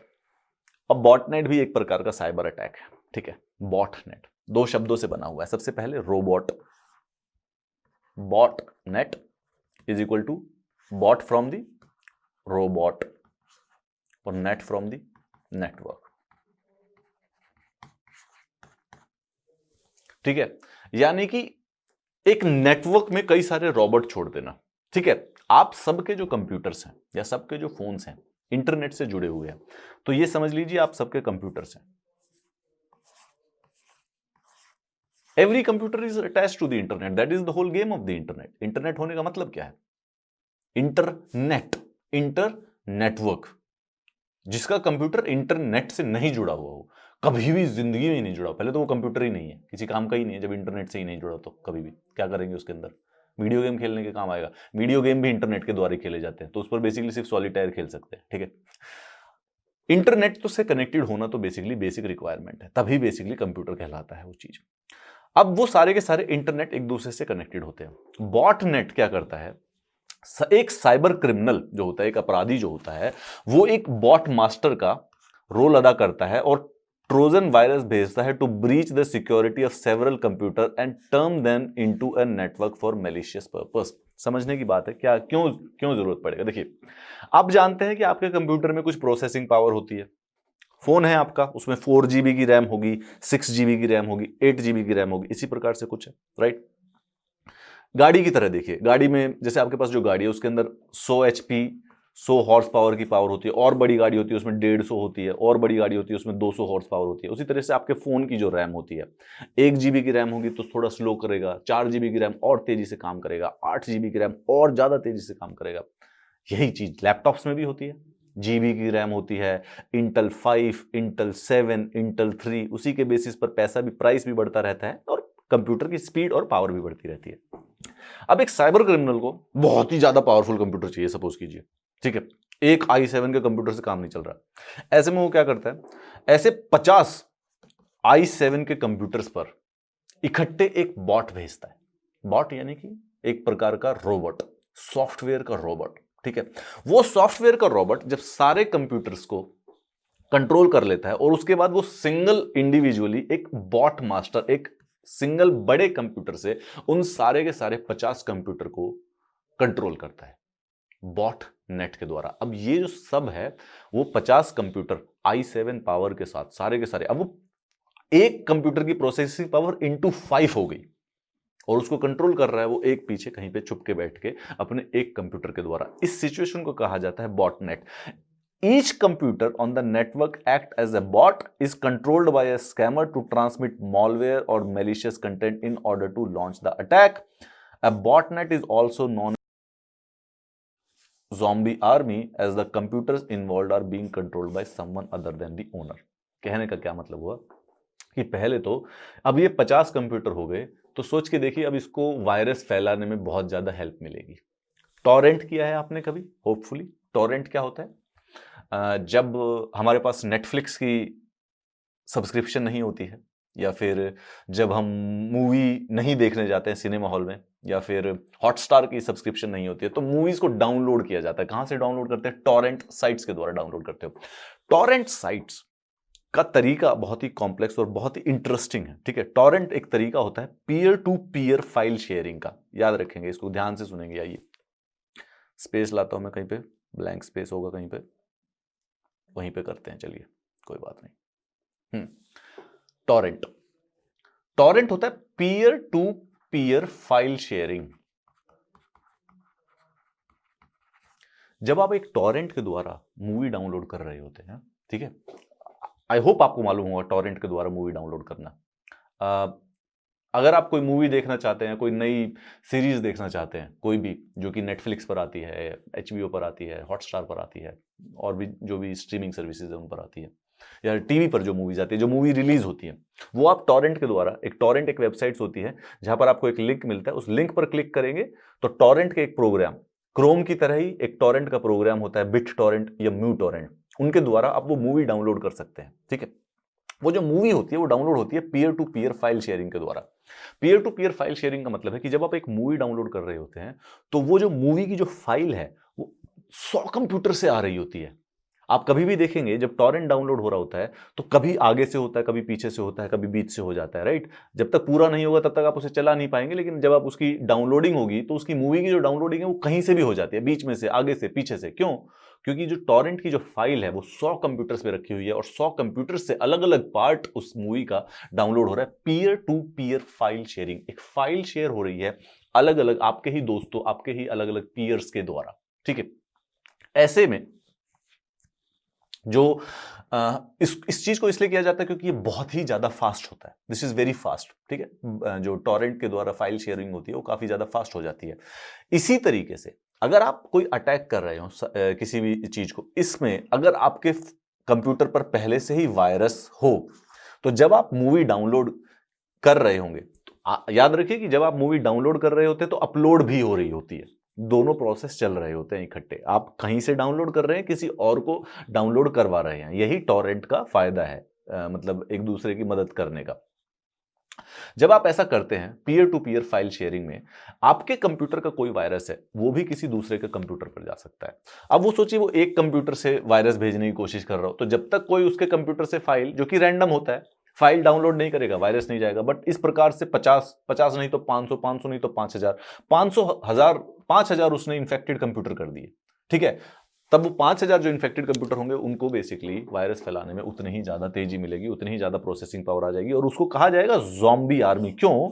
क्योंकि जिसका कंप्यूटर है उसको नहीं पता कि वो वायरस फैलाने के काम आ रहा है, इसको मालूम है बॉट मास्टर को, इसको तो पता है, इसने ही उस सबको बॉट नेटवर्क में सारे कंप्यूटर्स को इन्फेक्ट किया है। परंतु स्वयं कंप्यूटर जिसका है, आपको या मुझे नहीं पता है कि हमारे से वायरस अपलोड हो रहा है, इसीलिए हमारा जो कंप्यूटर होगा वो होगा ज़ॉम्बी, और ये सारे के सारे मिलके कहलाएंगे ज़ॉम्बी आर्मी।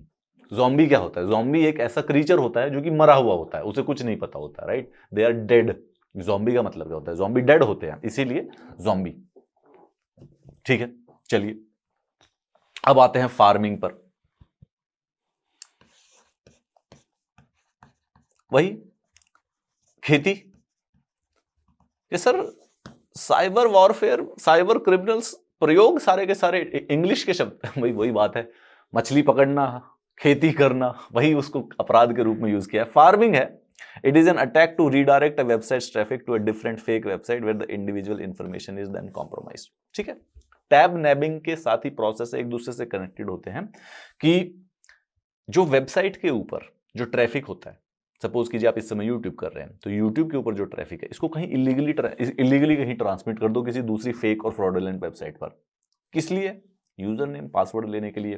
देखो, फिशिंग, यूज फोन, जब फोन का प्रयोग करो वेब की बजाय तो वो वॉइस फिशिंग होता है, ठीक है। तो ये तो हो गया विशिंग।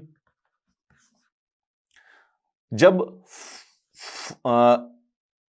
यूआरएल की भी मदद हटा दी जाए, फिशिंग हमने कैसे देखा था? फिशिंग होता है जब आपके पास ईमेल के ऊपर एक लिंक आएगा, लिंक पर क्लिक करोगे, ऐसा लगेगा आईसीआईसी की बैंक वेबसाइट है, परंतु है नहीं, यानी यूआरएल अगर चेक करोगे तो वो बोगस यूआरएल होगा, ठीक है। जब इस नीड भी हट जाए, बोगस की भी नीड हट जाए और वो डेटा ट्रांसमिट होने के बाद बीच में पकड़ा जाए तो उसे फार्मिंग कहा जाता है। जब वो फोन के द्वारा नहीं वेब के द्वारा हो तो उसे वॉइस फार्मिंग कहा जाएगा। सब इंटर रिलेटेड टॉपिक है। फंडामेंटल ये है कि आपका यूजर पासवर्ड किसी को चाहिए, किसी को मत बताना। स्पैम क्या होता है? ये जो फिशिंग जो होती है ना, फिशिंग या वेलिंग या फिर फार्मिंग, ये होती है स्पैम के द्वारा।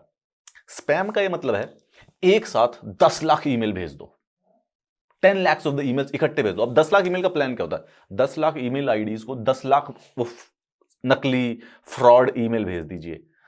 अंदाजा ये होता है कि 10 लाख में से कम 1000 तो क्लिक कर ही लेंगे, which is how it works. Spam, तो आपके पास रेगुलरली कुछ भी स्कैम मेल आते रहते हैं। स्पैम, आप कभी अभी जाके देखिए ईमेल में फोल्डर में सेंट के साथ साथ कहीं पर एक होगा स्पैम का फोल्डर और उसमें कई सारे स्पैम है, किसी को क्लिक मत कीजिए उसमें, ठीक है।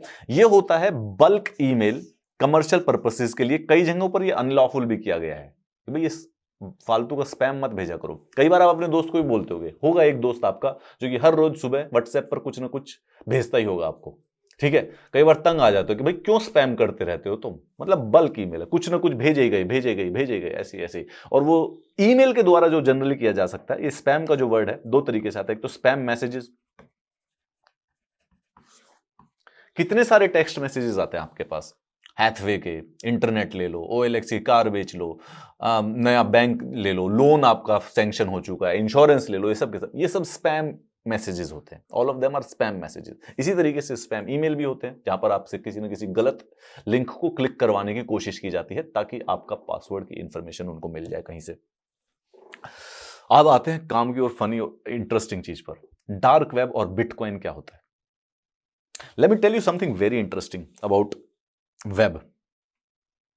हम जो वेब देख रहे हैं ना, जो इस समय आप इंटरनेट यूज करते हैं, वेब एक इतनी फिनोमिनली कॉम्प्लेक्स चीज है कि आज तक आपने सिर्फ और सिर्फ इंटरनेट की सिर्फ 2% इंटरनेट को ही एक्सेस किया है। जो भी चीजें एक्सेस करते हैं, इन चीजों को कहा जाता है surface web. We are studying what is dark web, what is deep web. हम पढ़ रहे हैं कि डार्क वेब क्या होता है और डीप वेब क्या होता है, हम ये पढ़ने की कोशिश कर रहे हैं। जिसमें मैं पहले बता रहा हूं कि आज तक आपने जितना भी इंटरनेट किया है उसको सिर्फ और सिर्फ सरफेस वेब कहा जाता है।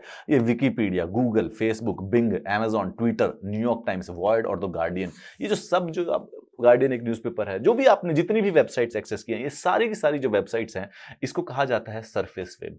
ये आइसबर्ग आपको ये बताने की कोशिश कर रहा है, it's just tip of the iceberg. सिर्फ 2% है ये, 98% जो इंटरनेट है वो तो इसके नीचे अंधेरे में है, जो कि आपने कभी देखा नहीं है। एक बात बताता हूं, देखो कैसे होता है। आप जब भी इंटरनेट का प्रयोग करते हैं तो आप हमेशा करते हैं किसी सर्च इंजन के द्वारा, जैसे कि गूगल हो गया, बिंग हो गया, ठीक है। सर्च इंजन का प्रयोग, डक डक गो हो गया, अगर कोई और बच्चा प्राइवेसी के बारे में जानता हो, डक डक गो एक सर्च इंजन है जो कि प्राइवेसी ओरिएंटेड है। ये जो सर्च इंजन होते हैं, ये सारी की सारी वेबसाइट को ट्रैक करके रखते हैं, ठीक है। जब आप कुछ सर्च करते हैं, सपोज कीजिए आपने मेरा नाम सर्च किया अमित किल्लोर, तो जो गूगल के जो एल्गोरिदम है उन सब ने ट्रैक करके रखा था कि अमित किल्लोर कहां कहां पर आया था, और फिर आपको इमीडिएटली अमित किल्लोर के सर्च में वो सब डेटा दे देते हैं। सारे यूट्यूब वीडियोस आपके पास आ जाएंगे जैसे ही आप अमित किल्लोर टाइप करेंगे। जो भी डेटा या वेबसाइट गूगल के द्वारा इंडेक्स नहीं किया जाता, वो आता है डीप वेब में और डार्क वेब में। जैसे आप इंटरनेट को एक्सेस करने के लिए एक ब्राउजर का प्रयोग करते हैं, ब्राउजर जैसे कि क्रोम हो गया, सफारी हो गया, ओपरा हो गया, एज हो गया, फायरफॉक्स हो गया, एक ब्राउजर का। हमेशा उसके बिना कैसे इंटरनेट एक्सेस किया आज तक, इनके बिना तो नहीं कर पाते हो कभी भी, ये हमेशा चाहिए ही चाहिए होता है, ब्राउजर, क्रोम ब्राउजर चाहिए होता है। आपको जो डीप वेब या डार्क वेब की जो वेबसाइट्स हैं उनको एक्सेस करने के लिए एक एंटायरली डिफरेंट टाइप के ब्राउजर का प्रयोग करना पड़ता है। मतलब ब्राउजर, मतलब क्रोम से एक्सेस होगा ही नहीं, वो याद रखिए, क्रोम एक्सेस कर ही नहीं सकता है, क्रोम के द्वारा वो ब्राउजर एक्सेस हो ही नहीं सकता है। ये वो वाली बात है कि जैसे आप कहीं पहाड़, आप दिल्ली में घूम रहे हैं, आप अपने शहर में घूम रहे हैं, तो आप एक नॉर्मल गाड़ी से घूम सकते हैं, जो भी गाड़ी है आपके पास, 2 व्हीलर से भी घूम सकते हैं। ऐसी गाड़ी जो कि 2 व्हील ड्राइव यानी कि सिर्फ 2 पहियों में उस पर पावर जाती है, उससे भी घूम सकते हैं। परंतु आप सपोज कीजिए लेह और लद्दाख जाना है कहीं, तो उसके लिए आपको बड़ी गाड़ी 4 व्हील ड्राइव की भी जरूरत पड़ सकती है। बर्फ में से चलना है तो एक एंटायरली डिफरेंट गाड़ी की जरूरत पड़ सकती है। अगर कहीं से उड़ के जाना है तो हेलीकॉप्टर की जरूरत पड़ सकती है। ब्राउजर बेसिकली इंटरनेट को एक्सेस करने के अलग अलग व्हीकल्स हैं। जो सरफेस वेब है, जो 2 से 4% है बेसिकली देखा जाए, गूगल, अमेजॉन या जो भी हम website day to day access कर रहे हैं, ठीक है, वो सब सरफेस वेब में आती है। वो आती है नॉर्मल हमारे ब्राउजर क्रोम से एक्सेस हो जाती है। परंतु जो डीप वेब और डार्क वेब है उसके लिए स्पेशल ब्राउजर चाहिए होते हैं। उसमें से एक मैं नाम बताता हूं आपको, टॉर। टॉर टॉर नाम का एक ब्राउजर है, जिस तरह क्रोम है उसी तरीके से टॉर है, जो कि डीप वेब और डार्क वेब को एक्सेस करने के लिए जरूरी आता है, काम आता है। ये डाउनलोड हो जाता है, आप अगर चाहें आप कंप्यूटर पे आज अपना डाउनलोड करके देख सकते हैं टोर को। लेकिन हाँ, प्रॉब्लम ये है कि आप डार्क वेब या डीप वेब एक्चुअली में बस सिर्फ ब्राउजर होने की वजह से एक्सेस नहीं हो जाता है, और वो बहुत कॉम्प्लेक्स चीज होती है, क्योंकि डार्क वेब पे ड्रग ट्रैफिकिंग होती है, पॉलिटिकल प्रोटेस्ट होते हैं, प्राइवेट कम्युनिकेशंस होते हैं, इलीगल काम किए जाते हैं, ड्रग, ह्यूमन ट्रैफिकिंग टाइप के, ऑर्गन ट्रेडिंग टाइप के काम जो होते हैं वो डार्क वेब पर किए जाते हैं। हमारी जो वेबसाइट है आपने देखी होंगे, उन सबके पीछे लिखा होता है .com, .in, .org। ये सब जो वेबसाइट हैं ये सरफेस वेब पर मिलती हैं, ठीक है। डार्क वेब पर जो वेबसाइट होते हैं उनके पीछे लिखा होता है डॉट ऑनियन। डॉट ऑनियन अगर वेबसाइट है तो बेसिकली डार्क वेब की वेबसाइट कहलाती है। इनमें अलग अलग प्रकार के information, medical records, legal documents, financial record, scientific reports, ये सब आपको मिलते हैं। इसका काम क्या है, मैं डार्क वेब हम इसको कॉन्टेक्स्ट में पढ़ क्यों रहे हैं, विल कम टू दैट। सबसे पहले एक बार बिटकॉइन के बारे में बात कर लेते हैं। किस किसने सुना है बिटकॉइन? बिटकॉइन एक प्रकार की क्रिप्टो करेंसी है, इलेक्ट्रॉनिक कैश की तरह। फर्क है, याद रखना। आपके पास जो पेटीएम में पैसे हैं, जो पेटीएम में पैसे हैं वो भी डिजिटली है। भाई आईसीआईसी में तो जाके आपने कभी ना कभी फिजिकल पैसे जमा कराए हैं, तो आपको ऐसा लगता है कि वो 50,000 जो दिए थे वही 50,000 मेरे बैंक अकाउंट में है, वो भी डिजिटल। परंतु पेटीएम में तो कभी आपने पैसे जमा कराए ही नहीं है, वहां पे तो डेफिनेटली 100% डिजिटल है। पेटीएम के पास तो जो आपका पैसा वो डिजिटल है। बिटकॉइन उससे भी एक आगे स्टेप है, इट्स अ क्रिप्टो, और इस शब्द को ध्यान रखिएगा, crypto, crypto currency in form of electronic cash. Bitcoin का कोई फिजिकल फॉर्म एग्जिस्ट करता ही नहीं है, याद रखना है। It is a decentralised digital currency without a central bank और single administrator that can be sent from user to user on the peer to peer bitcoin network without the need for intermediaries. आज मैं आपको एक important बात बताता हूं। इन शब्दों में ये डिसेंट्रलाइज्ड का मतलब क्या हुआ, सेंट्रल बैंक का मतलब क्या हुआ, या सिंगल एडमिनिस्ट्रेटर का मतलब क्या हुआ, और sent from user to user peer to peer bitcoin without the need for intermediaries क्या हुआ। हमारा जो पूरा का पूरा इकोनॉमिक और फाइनेंशियल सिस्टम है वो इंटरमीडिएरी के ऊपर बेस्ड है। क्यों? देखो, ये मैं हूं, ये आप है। आप जब मुझे 100 रुपए देते हैं, 100 रुपीज आपने दिए, इस बात का क्या सबूत है कि आपने मुझे 100 रुपए दिए? आपने एक नोट दिया 100 रुपए, टेक्निकली तो वो पेपर है, उसके अंदर तो कोई खास वैल्यू नहीं है। अगर उसको कहीं बेचने जाऊंगा, अगर उस सफेद पेपर होगा तो उसको कोई खरीदेगा भी नहीं। तो वो 100 रुपए की वैल्यू क्यों रखता है? क्या रीजन है कि अगर आप मुझे 100 रुपए देते हो तो मैं किसी और को भी देता हूं तो वो 100 रुपए मान लेता है? कोई ऑथेंटिक रीजन तो नहीं है इस चीज का। ये होता है सेंट्रल बैंक सिंगल एडमिनिस्ट्रेटर या इंटरमीडिएरी की वजह से। हमारा जो पूरा का पूरा फाइनेंशियल सिस्टम है वो एक सेंट्रल बैंक या इंटरमीडिएरी, यानी मेरे और आपके बीच में एक इंटरमीडिएरी है। आपके बैंक अपने किसी भी अभी पर्स में से एक नोट को खोल के देखो, वहां पर लिखा होगा, जितने भी रुपए का नोट होगा, कि मैं धारक को 100 रुपए अदा करने का वचन देता हूं। और फिर नीचे हमारे किसी भी एक बैंक गवर्नर के, जो आरबीआई गवर्नर है, उनके साइन होंगे। देखिए ये नोट पे, हर नोट पर लिखा होता है कि मैं धारक को, यानी जिसके पास भी ये नोट है, उसको 100 रुपए अदा करने का वचन देता हूं। और वही वजह है कि आपको जब मैं 100 रुपए दूंगा या आप मुझे 100 रुपए देंगे तो हम मान लेंगे कि हम एक दूसरे को झूठ नहीं बोल रहे हैं और वो 100 रुपए है। ये होता है सेंट्रल बैंक की तरफ से, और इंटरमीडिएरी, यानी वो जो सेंट्रल बैंक जो होता है वो इंटरमीडिएरी का काम करता है, उसकी वजह से हम दोनों के बीच में जो ये ट्रांजैक्शन है, बैंक इस बात का विटनेस है। हेंस जब आप मुझे 100 रुपए की वैल्यू देते हो तो वो 100 रुपए की वैल्यू रहती है, क्योंकि बैंक इस बात की गारंटी लेता है कि वो 100 रुपए की वैल्यू है। अगर नहीं होगी तो मैं दूंगा, अगर नहीं होगी तो मैं दूंगा। ये है हमारा मॉडर्न फाइनेंशियल सिस्टम। मतलब डे टू डे में समझ में नहीं आता हमें, डे टू डे में हमें इसको ज्यादा मालूम नहीं चलता कि बैंक का किसी से लेना देना पड़ता नहीं है। दिन ब दिन में 10 साल हो गए, बैंक कोई गया ही नहीं है, सब ऑनलाइन कर रहे हैं आजकल, है ना। परंतु ये इसलिए जरूरी है। बिटकॉइन क्या है? Bitcoin is a technological revolution जिसमें इन्होंने सेंट्रल बैंक को हटा दिया। डिसेंट्रलाइज्ड करेंसी, दुनिया की कोई करेंसी नहीं है जो डिसेंट्रलाइज्ड हो, सारी की सारी सेंट्रलाइज होती है। हर देश का एक सेंट्रल फेडरल बैंक होता है, जैसे हमारा रिजर्व बैंक ऑफ इंडिया है, जो कि देश में होने वाली जितनी भी फिजिकल ट्रांजैक्शंस है उन सबका विटनेस होता है, उन सबकी गारंटी देता है, उन सबकी वैल्यू की। बिटकॉइन इस बैंक को हटा चुका है। आपके और मेरे बीच में जो ट्रांजैक्शन है, इस चीज का प्रूफ और इस चीज का जो विटनेस है वो एक क्रिप्टो एल्गोरिदम के द्वारा कर रहा है, क्रिप्टो एल्गोरिदम के द्वारा। और विश्व में कोई भी चाहे तो इस क्रिप्टो एल्गोरिदम को कंफर्म कर सकता है। लेजर है। याद रखिए, जब हम बैंक में एक दूसरे से जब भी ट्रांसफर करते हैं तो एक लेजर मतलब कि खाता बुक, बैंक स्टेटमेंट आती है आपके पास। बैंक स्टेटमेंट में आपको पता रहता है कि कितने पैसे आए हैं, कितने पैसे गए हैं। ऐसे अगर आपको समय मिले और जगह मिले और पेपर आपके पास बहुत लंबा हो तो आप पूरे देश का खाता बुक बना सकते हो, किसने किसको कितने पैसे दिए। बाय लॉ ऐसा हो सकता है ऑटोमेटिकली, अगर फिजिकल स्पेस हो हमारे पास और समय हो तो ऑटोमेटिकली किया जा सकता है। यही बैंक का काम है। सेंट्रल बैंक का काम क्या है? खाता बुक मेंटेन करना, कौन किसको कितने पैसे दे रहा है, ये काम है सेंट्रल बैंक का।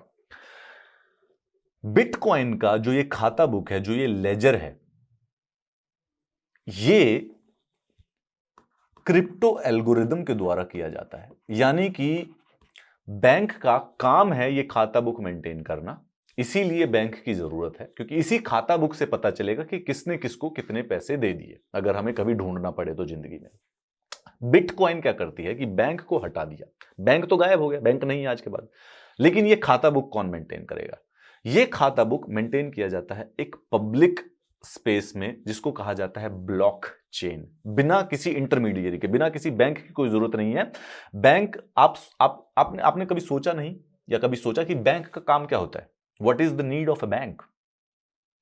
बैंक का काम ये खाता बुक मेंटेन करना है। जो बैंक का सबसे ज्यादा इंपॉर्टेंट काम है वो इस बात का हिसाब रखना होता है कि कौन किसको कितने पैसे दे रहा है। आपको लगता है कि आप मुझे अगर 100 रुपए फिजिकली दे देंगे तो आप इसका कोई खाता, इसका कोई हिसाब नहीं रहेगा, परंतु नोटिस कीजिए, आप ध्यान से सोच के देखिए कि आप जिसको फिजिकली भी 100 रुपए देंगे तब भी लॉजिकली स्पीकिंग कहीं ना कहीं उसका खाता हिसाब हो चुका है। तो बैंक का जो जेन्युइन ऑथेंटिक रीजन एग्जिस्टेंस का होता है सेंट्रल बैंक का, वो होता है खाता बुक मेंटेन करना। खाता बुक बेसिकली एक प्रकार का लेजर है, लेजर मेंटेन करना। लेजर मेंटेन करने का मतलब है कौन किसको कितने पैसे दे रहा है, कौन किससे ट्रांजैक्शन कितनी हो रही है पूरे के पूरे देश के अंदर, यही होता है खाता बुक में। बिटकॉइन ने ये खाता बुक जो है, उस बिटकॉइन की खाता बुक को कहा जाता है ब्लॉकचेन। ब्लॉकचेन का क्या मतलब है ये भी बताता हूं। सपोज कीजिए आपको मैंने एक बिटकॉइन दिया, तो एक कंप्यूटर के ब्लॉक में वो इंफॉर्मेशन लिख दी जाएगी कि आपको मैंने एक बिटकॉइन दिया, और ये इंफॉर्मेशन कि आपको एक बिटकॉइन दिया है, पूरे विश्व के अलग अलग बिटकॉइन वाले जो कंप्यूटर होंगे वो इसको कंफर्म करेंगे कि आपने मुझे एक बिटकॉइन दिया है, और वो इस बिटकॉइन में, इस ब्लॉक में कंफर्म हो जाएगी। और अब ये इंफॉर्मेशन चेंज नहीं हो सकती। क्यों? क्योंकि इस इंफॉर्मेशन को चेंज करने के लिए आपको विश्व में फैले हुए जितने भी बिटकॉइन के लोग, बिटकॉइन के कंप्यूटर थे नेटवर्क में, जिन्होंने भी इसको कंफर्म किया था, उन सबको जाके झूठ बुलवाना पड़ेगा। यानी कि पूरे के पूरे वर्ल्ड में जाओ और 5 लाख लोगों से झूठ बुलवाओगे, तब जाकर इस चीज के अंदर फ्रॉड होगा। इसीलिए इसको सिक्योर माना जाता है कि इसमें गड़बड़ नहीं हो सकती कोई भी। फिर से बताता हूं, अगर ये डिटेल में नहीं समझ में आया तो चलिए एक बार देखते हैं, यहां पर डेफिनेशन पढ़ लेते हैं। बिटकॉइन एक क्रिप्टो करेंसी है, इलेक्ट्रॉनिक कैश की तरह, फिजिकल कभी भी एग्जिस्ट नहीं करता, आपके फोन पर ही होगी ये। Decentralised digital currency, central bank नहीं होता है, कोई सिंगल एडमिनिस्ट्रेटर नहीं है इसका, कोई भी। पैसा भेजा जा सकता है यूजर टू यूजर, आप एक यूजर मैं एक यूजर, आप एक दूसरे को पैसा भेज सकते हैं on a peer to peer bitcoin network. एक नेटवर्क है पीयर टू पीयर का, जैसे टॉरेंट की जो फाइल एक दूसरे से शेयर की जाती है, उसी प्रकार से बिटकॉइन भी एक दूसरे को शेयर किया जा सकते हैं उसी नेटवर्क पर, without the need for intermediaries. Transactions are verified by network nodes through cryptography and recorded in a public distributed ledger called a blockchain. Reserve Bank का जो खाता बुक है उसको कोई नॉर्मली एक्सेस नहीं कर सकता, आप या मैं एक्सेस नहीं कर सकते उनके लेजर को। लेजर का मतलब खाता बुक। लेकिन बिटकॉइन का जो लेजर है वो होता है पब्लिक डिस्ट्रीब्यूटेड लेजर, पूरे विश्व में अवेलेबल है, सबके पास है। एक इंटरेस्टिंग बात बताता हूं आपको, बहुत मजेदार वाली बात है। इसका पब्लिक डिस्ट्रीब्यूटेड लेजर के अंदर इंडिविजुअल की आइडेंटिटी नहीं होती है, सिर्फ ये पता होता है कि 2 बिटकॉइन उधर से इधर गए हैं, 3 बिटकॉइन इधर से उधर गए हैं, परंतु ये नहीं पता होगा कि किसने किसको भेजे। ये भी इंटरेस्टिंग है, इसके अंदर अनोनिमिटी रहती है। अगर आप किसी को, WannaCry नाम का जो रैंसमवेयर था उसने बिटकॉइन में पैसे क्यों मांगे थे? क्योंकि बिटकॉइन का जो पैसा है वो ट्रेस नहीं किया जा सकता है कि किसने किसको इलीगली भेजा। अगर आप मुझे अगर WannaCry वाले अपना बैंक अकाउंट दे देते तो बैंक भी पता चल जाता, किसका अकाउंट है वो भी पता चल जाता, उसका एड्रेस भी पता चल जाता। परंतु उन्होंने पैसे रैंसमवेयर से मांगे बिटकॉइन के द्वारा, जहां पर अनोनिमिटी रहती है, किसने किससे बिटकॉइन लिया ये नहीं पता लगाया जा सकता, नेवर। ये परंतु हां, एक पब्लिक डिस्ट्रीब्यूटेड लेजर, पूरे के पूरे बिटकॉइन के नेटवर्क पर आज तक जितने भी ट्रांजैक्शंस हुए हैं वो सब पता चल सकते हैं। 10 इधर से गए हैं, 2 उधर से गए, 3 4 5 5, किसने किससे किए ये नहीं पता चल सकते। ट्रांजैक्शन कितने हुए ये सब पता है। बिटकॉइन एक आदमी के द्वारा, यह ग्रुप के द्वारा, आज तक ये भी नहीं पता, इन्वेंट किया गया था, जिसका नाम है सातोशी नाकामोटो। ये सातोशी नाकामोटो असली नाम नहीं है ऐसा माना जाता है, और 2009 में यह इन्वेंट किया गया था बिटकॉइन, और आज तक किसी को नहीं पता चला कि सातोशी नाकामोटो आखिर कौन है।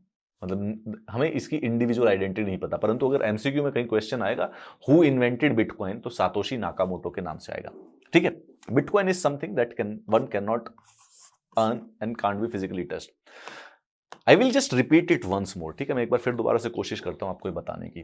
ट्रेडिशनल करेंसी और बिटकॉइन यानी कि क्रिप्टो करेंसी। ठीक है, डिजिटल करेंसी आप जानते हैं, डिजिटल करेंसी सिंपल है, जो आपका फिजिकल पैसा है उसका डिजिटल शेप। ठीक है, तो जो आपके इस समय अगर आप अपनी बैंक की कोई ऐप खोल के जो पैसा देखेंगे वो डिजिटल पैसा है, परंतु वो फिजिकल के साथ एसोसिएटेड है। उसको आप अगर बैंक में जाओगे तो फिजिकल पैसे ले सकते हैं। ठीक है, पेटीएम में जो भी पैसा है तो वो डिजिटल। जब ट्रांजैक्शन करेंगे, आप मुझे 7 रुपए भेज दिया, मैंने आपको 15 रुपए भेज दिए, वो हुई तो डिजिटल ट्रांजैक्शन, परंतु अगर हम चाहें तो उसको फिजिकल में कन्वर्ट करा सकते हैं। तो ये हो गया फिजिकल वर्सेस डिजिटल। ठीक है, कहीं ना कहीं इन एक दूसरे के अंदर रिलेशन है। एक इसके दूसरे में है क्रिप्टो करेंसी।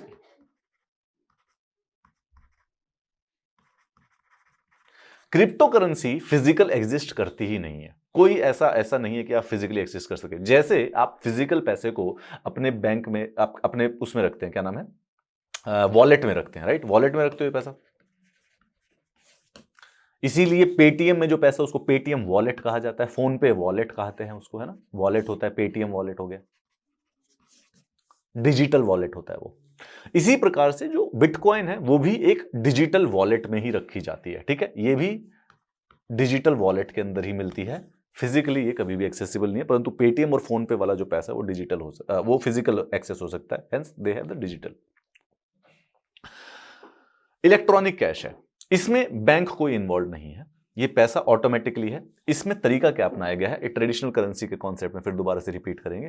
ट्रेडिशनल करेंसी जो है वो बेसिकली जो हमारा पूरा का पूरा फाइनेंशियल और इकोनॉमिक सिस्टम है वो इस बात पर बेस्ड है कि जो ट्रांजैक्शंस होती है इंडिविजुअल के बीच में, उसको कौन रखता है।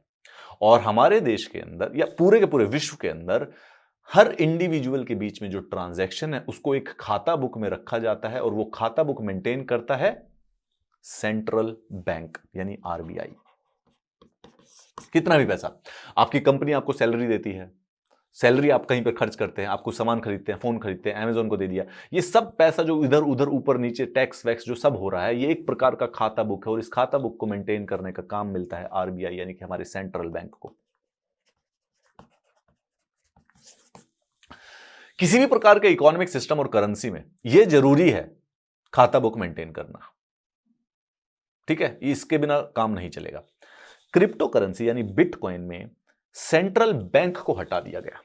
खाता बुक मेंटेन है यहां पर, ठीक है, खाता मेंटेन हो रहा है, लेकिन सेंट्रल बैंक, एक सेंट्रलाइज्ड बैंक हटा दिया, एक डिसेंट्रलाइज्ड रहेगा, कोई सेंट्रल बैंक नहीं, कोई सिंगल एडमिनिस्ट्रेटर नहीं, बल्कि ट्रांजैक्शंस को वेरीफाई करने का तरीका बनाया गया है क्रिप्टोग्राफी के द्वारा, जो कि एक public distributed ledger called blockchain में लोकेटेड होते हैं। ब्लॉकचेन क्या होता है? ब्लॉकचेन एक प्रकार की टेक्नोलॉजी है।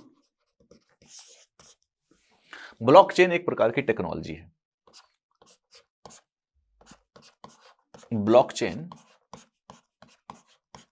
देखिए, मैंने और आपके बीच में एक फिजिकल ट्रांजैक्शन हुई इस नेटवर्क में, ठीक है, इस नेटवर्क में जो बिटकॉइन का नेटवर्क है, ठीक है, पीयर टू पीयर जो बिटकॉइन का नेटवर्क है, पीयर टू पीयर बिटकॉइन का नेटवर्क कहने का मतलब कि पूरे के पूरे विश्व में कुछ 10-15 लाख कंप्यूटर एक दूसरे से जुड़े हुए हैं जो कि बिटकॉइन का नेटवर्क कहलाते हैं। 10-15 लाख मतलब कि कुछ भी कर लो, एक ना एक तो ऑन रहेगा ही रहेगा, कभी भी कर लो। और हर बिटकॉइन के नेटवर्क पे जो भी कंप्यूटर अटैच्ड है उस पर बिटकॉइन का पब्लिक डिस्ट्रीब्यूटेड लेजर यानी ये जो पब्लिक खाता है वो भी अवेलेबल है।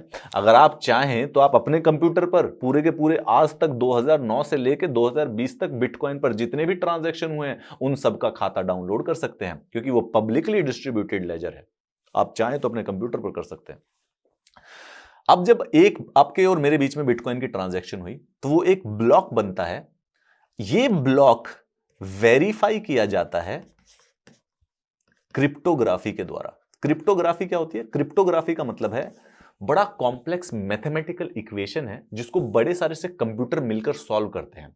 और जब ऐसे कई 50-60 हजार कंप्यूटर सॉल्व कर देते हैं तो कंफर्म हो जाता है कि मैंने आपको एक बिटकॉइन या 2, 10, 20, 50 जितने भी बिटकॉइन है उतने बिटकॉइन दे दिए, और वो उस ब्लॉक में वो इंफॉर्मेशन ऐड हो जाती है।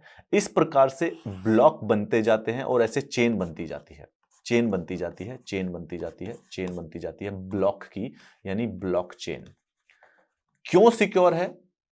याद रखिए कि ब्लॉक बनते गए बनते गए बनते गए, हर ट्रांजैक्शन के बाद नया ब्लॉक बन रहा है, हर ट्रांजैक्शन के बाद। और ट्रांजैक्शन ब्लॉक बनने के लिए कंप्यूटर्स को बड़े ही complex mathematical equations, crypto mathematical equation solve करनी पड़ती है, जो कि बहुत आसानी से सॉल्व नहीं होती है। ठीक है, उसके लिए बहुत ज्यादा हाई पावर ऑफ कंप्यूटर चाहिए होती है, यानी कि ऐसे कोई भी फ्रॉड करने की कोशिश करेगा तो वो उसको नहीं बदल सकता। अब सोच के देखिए, आपको यहां पर एक ट्रांजैक्शन की गई है, आपने किसी को 50 बिटकॉइन दिए थे, 50 बिटकॉइंस आपने दिए। आप सोच रहे कि अब एक काम करता हूं, मैं ये सारे बदल देता हूं, मैं झूठ बोल देता हूं कि मैंने नहीं दिया, एंड क्योंकि ये तो डिजिटल है, आई से कि मैंने नहीं दिया, क्या होगा?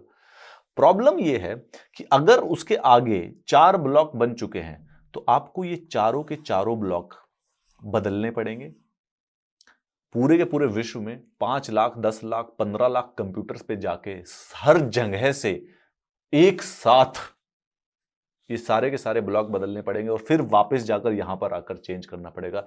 Then only it is possible to fraud a bitcoin, which is in every sense of the practical terms कभी भी पॉसिबल हो ही नहीं सकता है। हेंस बिटकॉइन को ऐसा माना जाता है कि उस क्या नाम है। अच्छा, अब क्योंकि एक बात ध्यान रखिए, सेंट्रल बैंक का क्या काम है? सेंट्रल बैंक खाता बुक मेंटेन करता है, और सेंट्रल बैंक का खाता बुक मेंटेन करने का मतलब होता है कि आइडेंटिटी हमेशा पता रहेगी कि कौन किसको पैसे दे रहा है। इनका सेंट्रल बैंक ना इंक्लूड करने का मेन जो फायदा है वो है अनोनिमिटी, यानी कि जो हैकर्स का फेवरेट काम, अगर फिरौती मांगनी है, इलीगल पैसे ट्रांसफर करने हैं, ड्रग ट्रैफिकिंग करनी है तो बिटकॉइन में कीजिए। क्यों?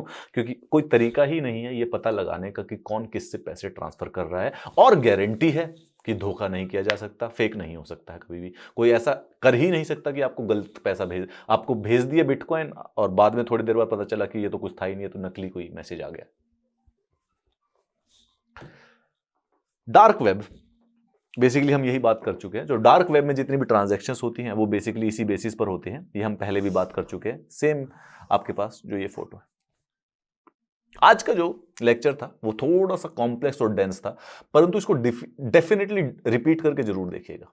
ठीक है, definitely it will help you a lot in MCQs, बहुत ज्यादा आपकी मदद करने की, बहुत ज्यादा काम आएगा आपके कॉम्पिटिटिव एग्जाम्स में आने वाले। कल हम थोड़ा सा आसान टॉपिक है, साइबर सिक्योरिटी से रिलेटेड है, लेकिन साइबर सिक्योरिटी पॉलिसी से रिलेटेड है। ठीक है, तो वो जो पॉलिटी के जो टर्म्स है वो मोर और लेस आप जानते हैं। इंफॉर्मेशन एक्ट कौन से हैं, क्रिटिकल इंफ्रास्ट्रक्चर को भारत ने बचाने के लिए कौन कौन से स्टेप्स लिए हैं, गवर्नमेंट ने क्या क्या स्टेप्स लिए हैं, इंटरनल आंतरिक सुरक्षा से संबंधित, those things would be much more easier to learn. I'll see you tomorrow again on the lecture number 10 where the cyber terrorism and the cyber security will be continued. इस चीज से related अभी भी आपके दिमाग में क्वेश्चंस आएंगे, no doubts about it. Okay, so you will have to repeat it once more, थोड़ा सा और भी इसके बारे में पढ़ेंगे तो और ज्यादा धीरे धीरे आ जाएगा। ये 1-2 दिन लगते हैं समझने में। अगर और सवाल आ रहे हैं आपके दिमाग में, please ask me questions in this YouTube video. I will desperately wait for them. I'll read them personally and I'll answer them for you. Thank you very much, students. Have a very nice day.